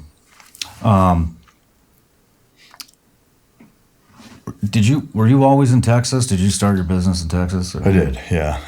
Growing up in Iowa, went to San Diego and was on active duty there the whole time. And then as I was getting out, moved to the kennel facility property where I'm still at. I have a different residence that I live in that's not co-located with the property anymore. But I own both of them, and yeah, I've been here ever since. So it's been 12 years now, almost 12 years now. Right on. So how did Trico start? Tricos was your first company, correct? Tricos was actually my second company. It's your second company. It is, yep. So the first company I started, I'm not going to mention the name of it. I had two business partners, one of which was a Ranger, one of which was a SEAL. And it was kind of the perfect trifecta on paper in terms of, I had the dog knowledge and contacts within the industry. One of the other guys had a lot of high-level government, connections and contacts and knew all the right people in the right places. And then the last guy was an officer. He was a SEAL officer that, was a pretty decent business mind and had some good connections in investment banking and hedge fund managers and startup funding and shit like that. And so, again, starting out, it was like, this is a perfect fucking relationship. We'll do dogs and contracts, and we kind of have all bases figured. And ended up having a falling out. I'm not going to get into all of the details. It was a pretty shitty fucking scenario for me and the other guy. The third party just frankly fucked both of us over. And so at that time, basically fucking disbanded. A bunch of shit happened, and I had to completely fucking start over after, building a 7-figure dog company in a matter of a few years. Holy shit. And having to completely fucking start over. So Tricos is 2.0. So when I talk about, picking your fucking nuts up and just doing it and not letting anything discourage you, I don't say that from a perch of not having been through any of that, and at that time, I was coming back from the West Coast with about $2,300 in my bank account and a brand new fucking Jeep Grand Cherokee that I leased like a fucking idiot, with no job and no fucking company and absolutely no revenue coming in, going back to a family of 4 with 2 young fucking kids, a mortgage, the whole fucking ball of wax, and no goddamn idea how I was going to fucking make it. Shit. And a good friend of mine, who we went through buds with together, and a guy in Colorado that I will say his name because I would not be where I'm at without him. His name's Harvey, and he in conjunction with my buddy Shawn, both of them, I kind of told them what was going on because just coincidentally, he wanted to buy a dog from me. He wanted a personal protection dog, and Harvey was his business mentor.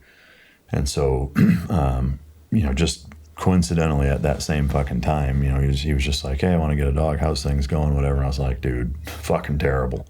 It's like, here's what happened. He's like, Jesus fucking Christ. He was like, let me talk to Harvey. Let me see what's up. And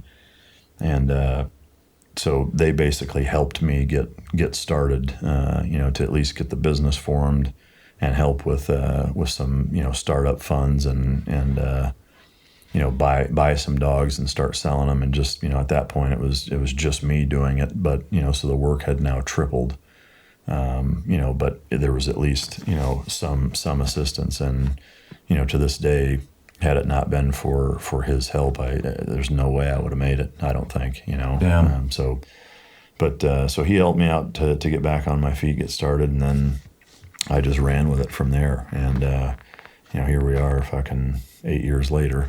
Yeah. And it's, back far more successful than my first dog company. And it's just me that owns it, so,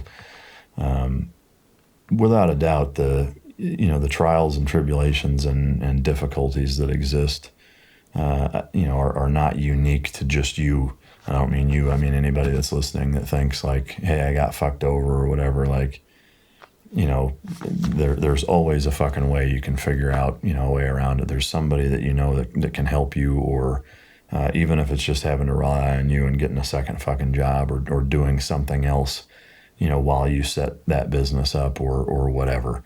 There is always a way, that you can get to where you want to be and ultimately fucking be successful if you just never fucking give up, Yeah. I'll be the first to admit, like, there were times where it was a fucking struggle, it was putting bills on credit cards and fucking moving money around from this credit card to that credit card because it was a lower interest rate or it was a 0 interest for 3 months. And so, we put 3 credit card balances on this one because it was a lower interest rate. I mean, there was several years of it being that fucking tight.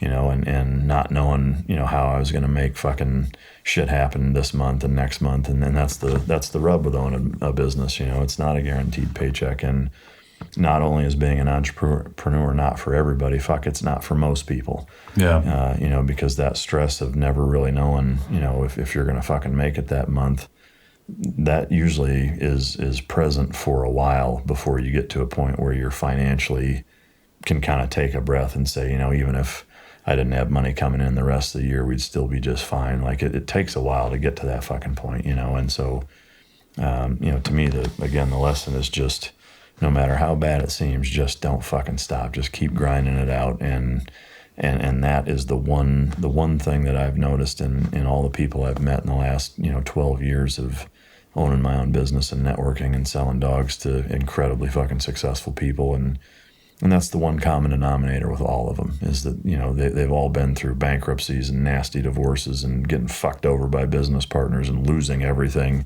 and having to start over. And the one fucking thing that all of them have in common is they just never fucking gave up, and they fought with everything they had all the fucking time when they were struggling and when they were down. Yeah.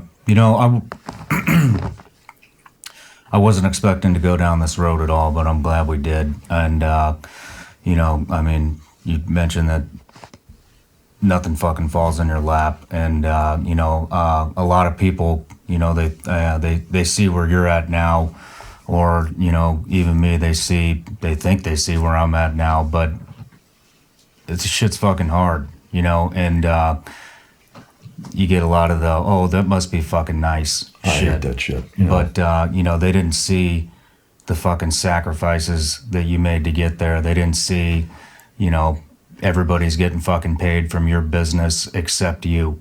And I can totally fucking relate to that. I mean, shit, Vigilance Elite's been going for 5 years, and I just took my first fucking paycheck ever last week. Yeah. Well, congrats, goddamn. Thanks. Yeah. But it's easy for people to write it off and say, oh, I can't fucking do it, or that guy's fucking. You never know what the fuck's going on behind the scenes. Yeah. And I said it once, I'll say it again. Like it's awesome to see how I didn't know that you got fucked over like that, and to start all over from scratch and to see where you're at now. I mean, I think a lot of people would probably be jealous, but I think it's just fucking incredible, And I appreciate it. Like I said, to me, I see some of that sometimes, of the underhanded fucking comments of, must be nice, something as dumb as like posting a picture of a inexpensive steak or something, and like, well, I wish I could afford that or whatever. And it's like, yeah, if you've got the time to post that, then you're not working hard enough. Yeah. Like if you've got enough time to sit on your phone on a fucking social media platform and bitch on somebody's feed about how you can't afford something, then you're fucking wrong. Period. Yeah. Then you're not working hard enough. Like you shouldn't be on your phone bitching about how you can't afford something if you can't afford something that you want to buy. Yeah. So I can't stand that shit. Me neither. But it's there, and it's always going to be there. And to me, it's just important to ignore it, and let your success do the talking. And if there's any wrongs that have been done, I mean, to me, there is no fucking better revenge than success. Yeah. I don't need to fucking say anything to the people that either doubted me or tried to fuck me over, or even still to this day, don't like the fact that the success that I've had, and I don't need to argue with them about it. I'll just keep doing it, because it's fucking pointless and it's counterproductive. So, but yeah, I hear you 100%. Yeah. I mean, maybe if you get off your fucking ass and do something, you could afford the fucking steak. But moving on with your business, there seems to be, what I'm learning is there's turning points in business, and I'm kind of wondering if you've had turning points, and what I want to know is, was your book a major turning point for your business, where you felt like maybe you cleared a hump and took it next level? Yeah. Strangely enough, not really. I think most people would probably assume that, and I certainly understand why. And I think, to a large extent, I would have thought that it would have felt that way more than it did. It really didn't. It was cool. It was a great experience. But in terms of like all of a sudden feeling like, wow, I made it, even hitting number 4 on the New York Times bestseller list, what does that really fucking get you? Nothing. If that's not accompanied by, a revenue stream that's recurring, that, gives you the ability to have the freedom and flexibility to retire early or, invest in somebody else's business or whatever, then what good does that ultimately do if being an author isn't really what you do for a living? Yeah. So it really doesn't mean a whole lot as far as, the reality or the tangible application of writing a book that does really well that way. So when it's with a major publishing house, also similarly monetarily, there's not a lot to that for the author. Really? No. If you self-publish, and you're making 97 cents of every dollar that's spent on that book, then that's a different story. But when you're making 15 cents, of every dollar spent on that book, then it's very different. So, what I would say is that, and this, I think that this kind of really highlights my point of tenacity as it relates to business, is that there wasn't any one like no shit turning point. Even being on 60 Minutes, like there was a nice little bump of interest and whatever. Same with the book, same with different interviews that have come along, or big magazine articles that I've been in or whatever. It gives you a little bump, but that swell goes away real fucking quick. And so to me, what it's been is just it's been a nice natural fucking linear progression. And there hasn't been like a holy shit, here's where I'm now over the hump. It just kind of eventually got to that point for me. Okay. And in a large part because I just kept doing it. Once I got to this point, I would take some of the revenue from this stream and try to create another one, and some of them have completely bombed. There's been products or services or things that I've said, let me try this. I'm gonna dump a bunch of time and money and resources into trying this for a little while, and it just doesn't fucking pan out. There's been a number of them. You can't let that get you down. You're not going to knock everyone out of the fucking park. I think business is largely about base hits, just like the fucking game of baseball is. I mean, everybody wants the grand fucking slam, but base hits and RBIs and shit like that are what win the game. And just being consistent and in a steady state of moving forward and pushing and driving and going for the small wins. If all you ever do is swing for the fucking fences, I think, as I know you can attest to, you're probably going to strike the fuck out. Yeah. So it's been that natural progression pretty much the whole way. But Slow and steady wins the race. yeah. Well, I mean, your books they were all bestsellers, correct? Yeah. And so, I mean, did you feel like a huge? Maybe it didn't benefit you that much financially, but was that a huge? Did you get a great sense of accomplishment after that first one? I mean, to a certain extent, yes. Like I said, I mean, for me, the way I looked at it is just it was an honor to have that as an accomplishment, and so for a little while it was kind of that like, holy shit, like I'm a New York Times best-selling author. That's fucking weird to even say that. Yeah. And then the second book, the same thing, and then the third book, the same thing, So yeah, to have 3 New York Times bestsellers is even more fucking weird. But again, I've always, with most things like that, I've always kind of tampered my enthusiasm with, well, what does that really fucking translate to? And if it doesn't translate to anything that I can tangibly fucking wrap my arms around, then I'm not going to spend very much time dancing in the end zone over it, Yeah. And I really feel that way with everything is that, take the wins, but use what you get from that to now help you try for the next one.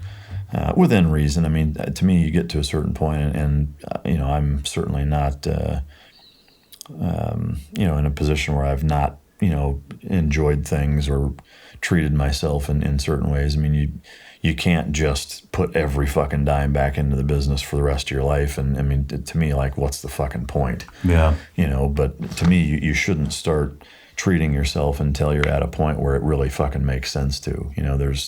there's a difference between being able to buy something and being able to afford something.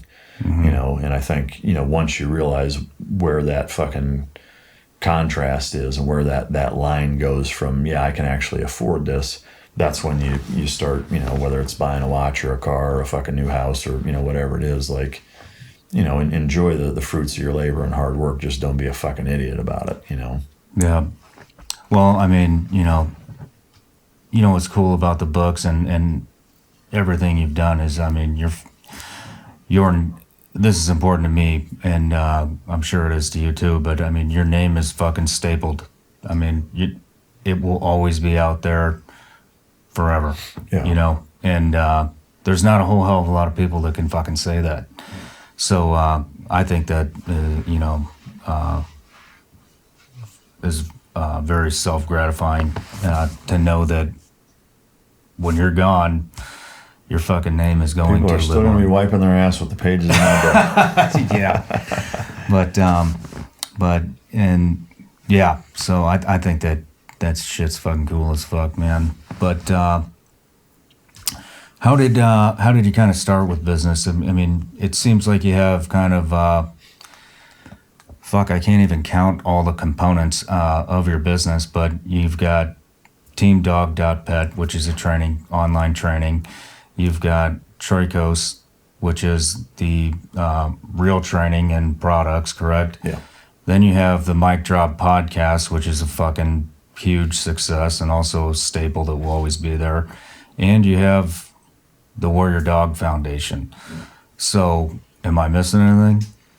And I'm a dad. You know, to me, that's a big part of my life, and something that, you know, is as hard as it is and has been. It's something that I take very serious and have a lot of pride in seeing the kids grow and hopefully turn into productive members of society.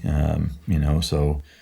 But yeah, I mean that other than that, you know, that's more on the personal side, but on the business side, that's pretty much everything. I mean, I'm always, you know, thinking of new avenues or revenue streams, whether it's products or product-based business, with, you know, implementing new things into the Team Dog training site or adding another product or, you know, things like that. But to me, I feel like I'm kind of at a point where, I mean, I don't want to say I feel like I kind of have it figured out, but I at least feel more comfortable in what I'm doing. And I don't get up every day thinking just like, holy fuck, I'm overwhelmed and I don't know which goddamn direction is up. I don't feel that way anymore. I feel like I'm in a pretty good rhythm, and the different components of my business are all operating fairly efficiently and successfully. But I also feel like I'm, you know, that's about as much as I can fucking handle too. You know, there's not really a whole lot more I can add. I mean, and the bitch of it for me, I think, is I have a lot of good ideas, but I'm realistic to the fact that I can't implement any of them without just half-assing the shit out of them and ultimately them not working. There's times even right now where I feel like I probably have more things going on than I should. Yeah.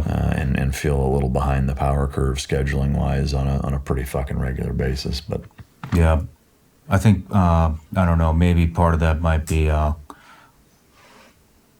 think some of us, with our background, we kind of create that pressure because we work well under pressure, subconsciously. Yeah. But you know, where did you start? You started with 3 dogs the second time around, correct? You said your friend helped you, and you got 3 dogs. Oh, well, so I got a few dogs. I don't remember even exactly how. I think it was maybe 5, but you know, it was a combination of of 3 main things, which was breeding, importing dogs for whether it was police departments, military groups, or personal protection candidates, clients rather, and then the actual physical hands-on training, whether it's, you know, doing seminars or working a contract for, you know, police, military, what have you. So that was kind of those were the main 3 things that I started working on, and then shortly thereafter the book opportunity presented itself, you know, and that's when I, you know, tried to capitalize on that and did, and then, you know, years went by, and the Warrior Dog Foundation was a component, you know, early on then too, but But that was not something that I came up with. It was just, there was a couple of dogs that needed a place to go and nobody would take them. And they were, tier 1 fucking pipe hitter dogs that had been on a number of deployments, saved a bunch of fucking dudes' lives. And I was like, well, if nobody takes them, what the fuck is going to happen? They're like, well, we'll probably put them down. I was like, fuck you, send them. I'll take them. Not happening. So because of that, I was pretty singular focused on, from a business standpoint, all service-based industry stuff. It all required my fucking time. Yeah. And so after years of that, and this was probably the hardest lesson I learned, the no shit hard way, was that, not only people talk about time being money, and fuck you, time is way more valuable than money. Yeah. Because you can't make any more of it. The time that you and I are spending, that's gone.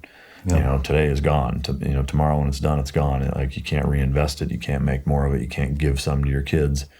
So because of that, I got to a point where I was like, I'm going to wake up when I'm 60 years old, scrubbing dog shit off of fucking kennel walls, road tripping 7 fucking ass eaters from, Texas to fucking New York or whatever, just running my dick into the ground. And I'm going to wake up and my life is going to be behind me financially in the same fucking boat I am now if I don't do something different. Yeah. And that's when it was okay. I need to figure out how to have a more product-based, at least equilibrium business-wise. There's always going to be a service component to what I do, whether it's, protection dog or a seminar or a fucking phone consult. I mean, whatever. Like, people are going to take my time up, but it can't be just that. Yeah.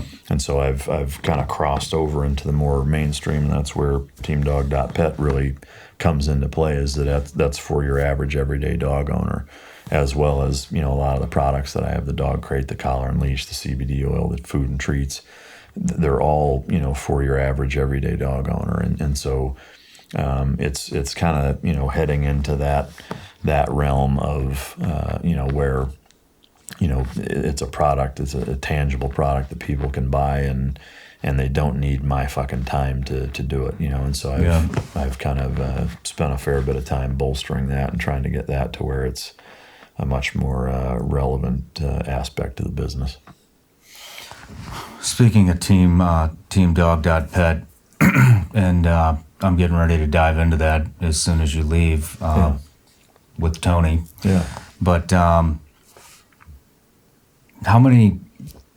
interactive are you in that, and how many videos are in there? How much content is in that portion of your business, which is for those of you that don't know, it's online dog training. Again, teamdog.pet, and it's all Mike. Yeah. So really what it is that, the last book that I wrote, Team Dog, it's the video representation of that. And so all of the concepts that I talk about, and the reason why it's called Team Dog, how to train your dog the Navy SEAL way, is not to teach a Labradoodle how to be a fucking bite dog. It's the reason that the SEAL teams have, and this is my bust for, being this complicated in a fucking book title. That was a lesson learned, is I shouldn't have gone that deep in it, because most people don't give a fuck. But is that, that the SEAL teams have the reputation they have, not just because SEALs are good operators. If you think about all of the other components that go into SEALs being good operators, it's a hard selection course. It's crazy fucking consistent training and lots of it. It's good funding. It's great fucking intelligence assets. It's high speed equipment. It's great fucking leadership. It's all of these other environmental factors and intangibles that, all in conjunction set us up for success to be as good at what we do as we are. And with training a dog, it's no different, is that if you just focus on training, you're really cutting yourself off at the heels. It's, what do you feed the dog? How much mental engagement do you interact with the dog? What is their body composition? Are they a fat fuck? Are they malnourished? Are they getting enough sunlight? Are you utilizing the different tools that they have genetically to aid in your training, i.e., a dog that could fucking care less about a tennis ball, well, then you shouldn't be using a tennis ball to train the dog. If the dog likes attention versus not liking it, it has high food drive versus not. All of these different things that kind of go into it. or what contribute to you being able to teach your dog whatever the fuck you want relatively easy and pretty quickly. And, you know, so I found myself having a lot of these conversations with people, you know, at speaking events or you know, wherever I was going traveling. People say, oh, I have a dog that's doing this, you know, how the fuck do I fix that? You know, and there's not, it's kind of like saying, hey, I've got a fat gut, like what crunch can I do to fucking fix my abs? Like, well, it's more in the kitchen than it is in the fucking crunch, honestly. Like, and with training, it's that same way. Like, there's not this magic bullet little technique that fucking fixes everything. It's like, you've got to put the time in, be consistent, and set all of the other intangibles up for you to be successful, or for the dog to be successful, or for you to be successful training the dog. And so that's what it is. In terms of how interactive I am, I get in the message boards every Monday morning, and I answer questions. Sometimes, depending on my schedule, I may pop in throughout the week here and there to, you know, grab a question here or there. But most of the time, it's Monday mornings. It's $99 for unlimited access to all the content. There's about 900 minutes of videos right now, and I just finished filming a puppy series and a couple of adult supplementals that are going to get added here shortly.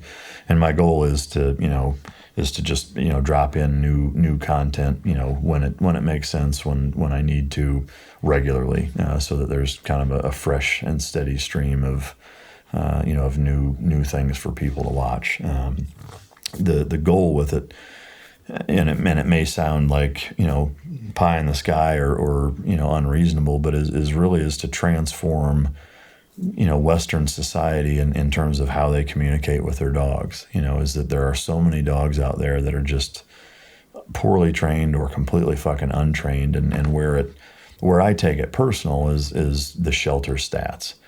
Is that, you know, 3.3 million dogs every year are surrendered to shelters. That's a lot of fucking dogs. About 800,000 of them are euthanized every year. That comes out to over 2,000 dogs every fucking day in this country are getting the blue juice. Damn. You know, over 2,000 fucking dogs every fucking day are put to sleep in this country, and most of them, not all, but most of them are because of we teach them inadvertently behaviors that we don't like and condition them to do things that make them a pain in our ass, throw them in a fucking shelter, and they end up getting fucking killed for it. And to me, that's a shit fucking deal on human beings' part. And so, you know, if I can reach, you know, the bulk majority of the 90 million dog owners in this country that you know, could use a little bit of assistance and help, and teach them how to do it themselves. You know, not that you need to, you know, go spend fucking $5,000 on a board and train and have a professional trainer train your dog. Yeah, there are cases where that makes sense, and I recommend it. But for most people, you can do it yourself, and frankly, you should do it yourself. You know, it's good from a discipline standpoint. It's fantastic from a relationship standpoint with the dog, because now he's going to view you as, this is the motherfucker that trained me, not this is the guy that's upkeeping the training that some other asshole did. It's that, you know, this guy taught me every fucking thing I know. You'll be proud of it. Your dog will think of you higher for it, and your life will be much easier with all your dogs, you know, that way because of it. So I really do, you know, it's not just a fucking business idea for me. You know, for me, I truly want to help, you know, get that number of 2,000 plus dogs every day being euthanized down to, you know, as close to zero as possible. Yeah. And I think, you know, it starts with you. You know, it starts with you as an individual of, you know, putting the fucking time in, you know, being dedicated and being consistent and giving enough of a shit to try to train your own dog and learn how to communicate with him, because it's not complicated. It's really simple stuff. It's just most people are lazy and consistent and just don't know any better. You know. 2,000 dogs a day. That's pretty disheartening. Yeah. You know, I mean, the good news is that, you know, if you do the math on that, that's 2.5 million that aren't. But the problem is that, you know, what you don't want is for that 2.5 million to be a considerable contributing factor to the 3.3 the next year, and so that the dog is in a fucking hamster wheel, turnstile, revolving door in and out of a shelter because people don't know what the fuck they're doing and create more problems, and then, you know, the dog's in and out with 3 or 4 different owners over a couple of years, and then ultimately gets euthanized because everybody does the same dumb shit with them. So to me, when you actually look at those numbers and realize like that's a lot of fucking dogs being killed every single day, and there are some of them, admittedly that's probably the better option is euthanasia. But I will say that it's a fraction of the number that actually are euthanized. Most of them didn't start out that way. They weren't abused. They weren't fucking abandoned. They were owned by people that just didn't know what the fuck they were doing. And it was a dog, that probably has some thin nerves and is maybe a little environmentally weak. And when you couple that with inconsistent, confusing, unclear communication, it's a recipe for fucking disaster. Yeah. And that's unfortunately where a lot of dogs end up, in that position because of. Damn. Did that play a role in you starting the Warrior Dog Foundation? Sort of. I mean, in a manner of speaking, in terms of, I didn't want the same fate, especially for dogs that have served this country. Yes, absolutely, and that it was born out of necessity. Is that there is no federal funding for retired working dogs, whether it's military, police, you name it, Customs, Border Patrol. There is no fund set up, no grants, no facility that they can go to. There's no canine VA. There's nothing, and so if the handler doesn't adopt the dog out, then the dogs get euthanized. Would you say the majority of handlers do adopt the dog? They do. Yeah. Do they? The overwhelming majority do. That's good to hear. For those of you listening and say, hey, I want to adopt one of those dogs, I love you for wanting to do that. Realize, though, that, of the 50 or so thousand working canines in this country at any given time, 49,000 and change are adopted to their handlers. And those are the dogs that you're thinking of when you say, I would adopt one of those dogs. The dogs that we get are the dogs that their handlers can't take or won't take. Or that even get washed out before they're even of a retirement age because they've bit too many people too many times and just have too many fucking issues for that department to deal with. And realize for a department to get to the point where they're going to wash a dog that they've got tens of thousands of dollars plus a handler's salary and all the equipment and a couple of years of their time into, like, they're not going to get rid of that dog at the drop of a hat. It's got to get to a point where that dog is such a liability to where it's better for them from a liability mitigation standpoint to get rid of the fucking dog, even if it means euthanizing it, than it does to keep it on board. Those are the dogs that we get. Okay. So these aren't the dogs that like, oh, I've got 9 grandbabies and 4 chihuahuas and I'd love to take one of these dogs. And I got, again, bless your heart, but these dogs are nasty, frankly. I mean, 2 of my 3 kennel staff have been bit, like put in the hospital bit in the last fucking week and a half, by 2 different dogs. And that happens, fairly regularly, so these dogs are used to doing that. They're very confident and comfortable fucking people up, and they enjoy it, frankly, most of them, Yeah. And so, we're taking them understanding that liability, A, exists, and B, that it's our job to try to rehabilitate that out of them to the best of our ability. And with some dogs, we're successful. There are dogs that we get in that we manage to spend, several months with, or even, over a year in some cases, and get them to a point where we can actually rehab them sufficiently enough to live a normal house life, in a civilian home. And we've got a number of dogs we've done that with. We've got a lot of dogs that we've not been able to do that with, that, we're just basically a sanctuary for them and give them an opportunity to live out their life, in dignity and grace as best as we can, to avoid having to just put them down like they were going to.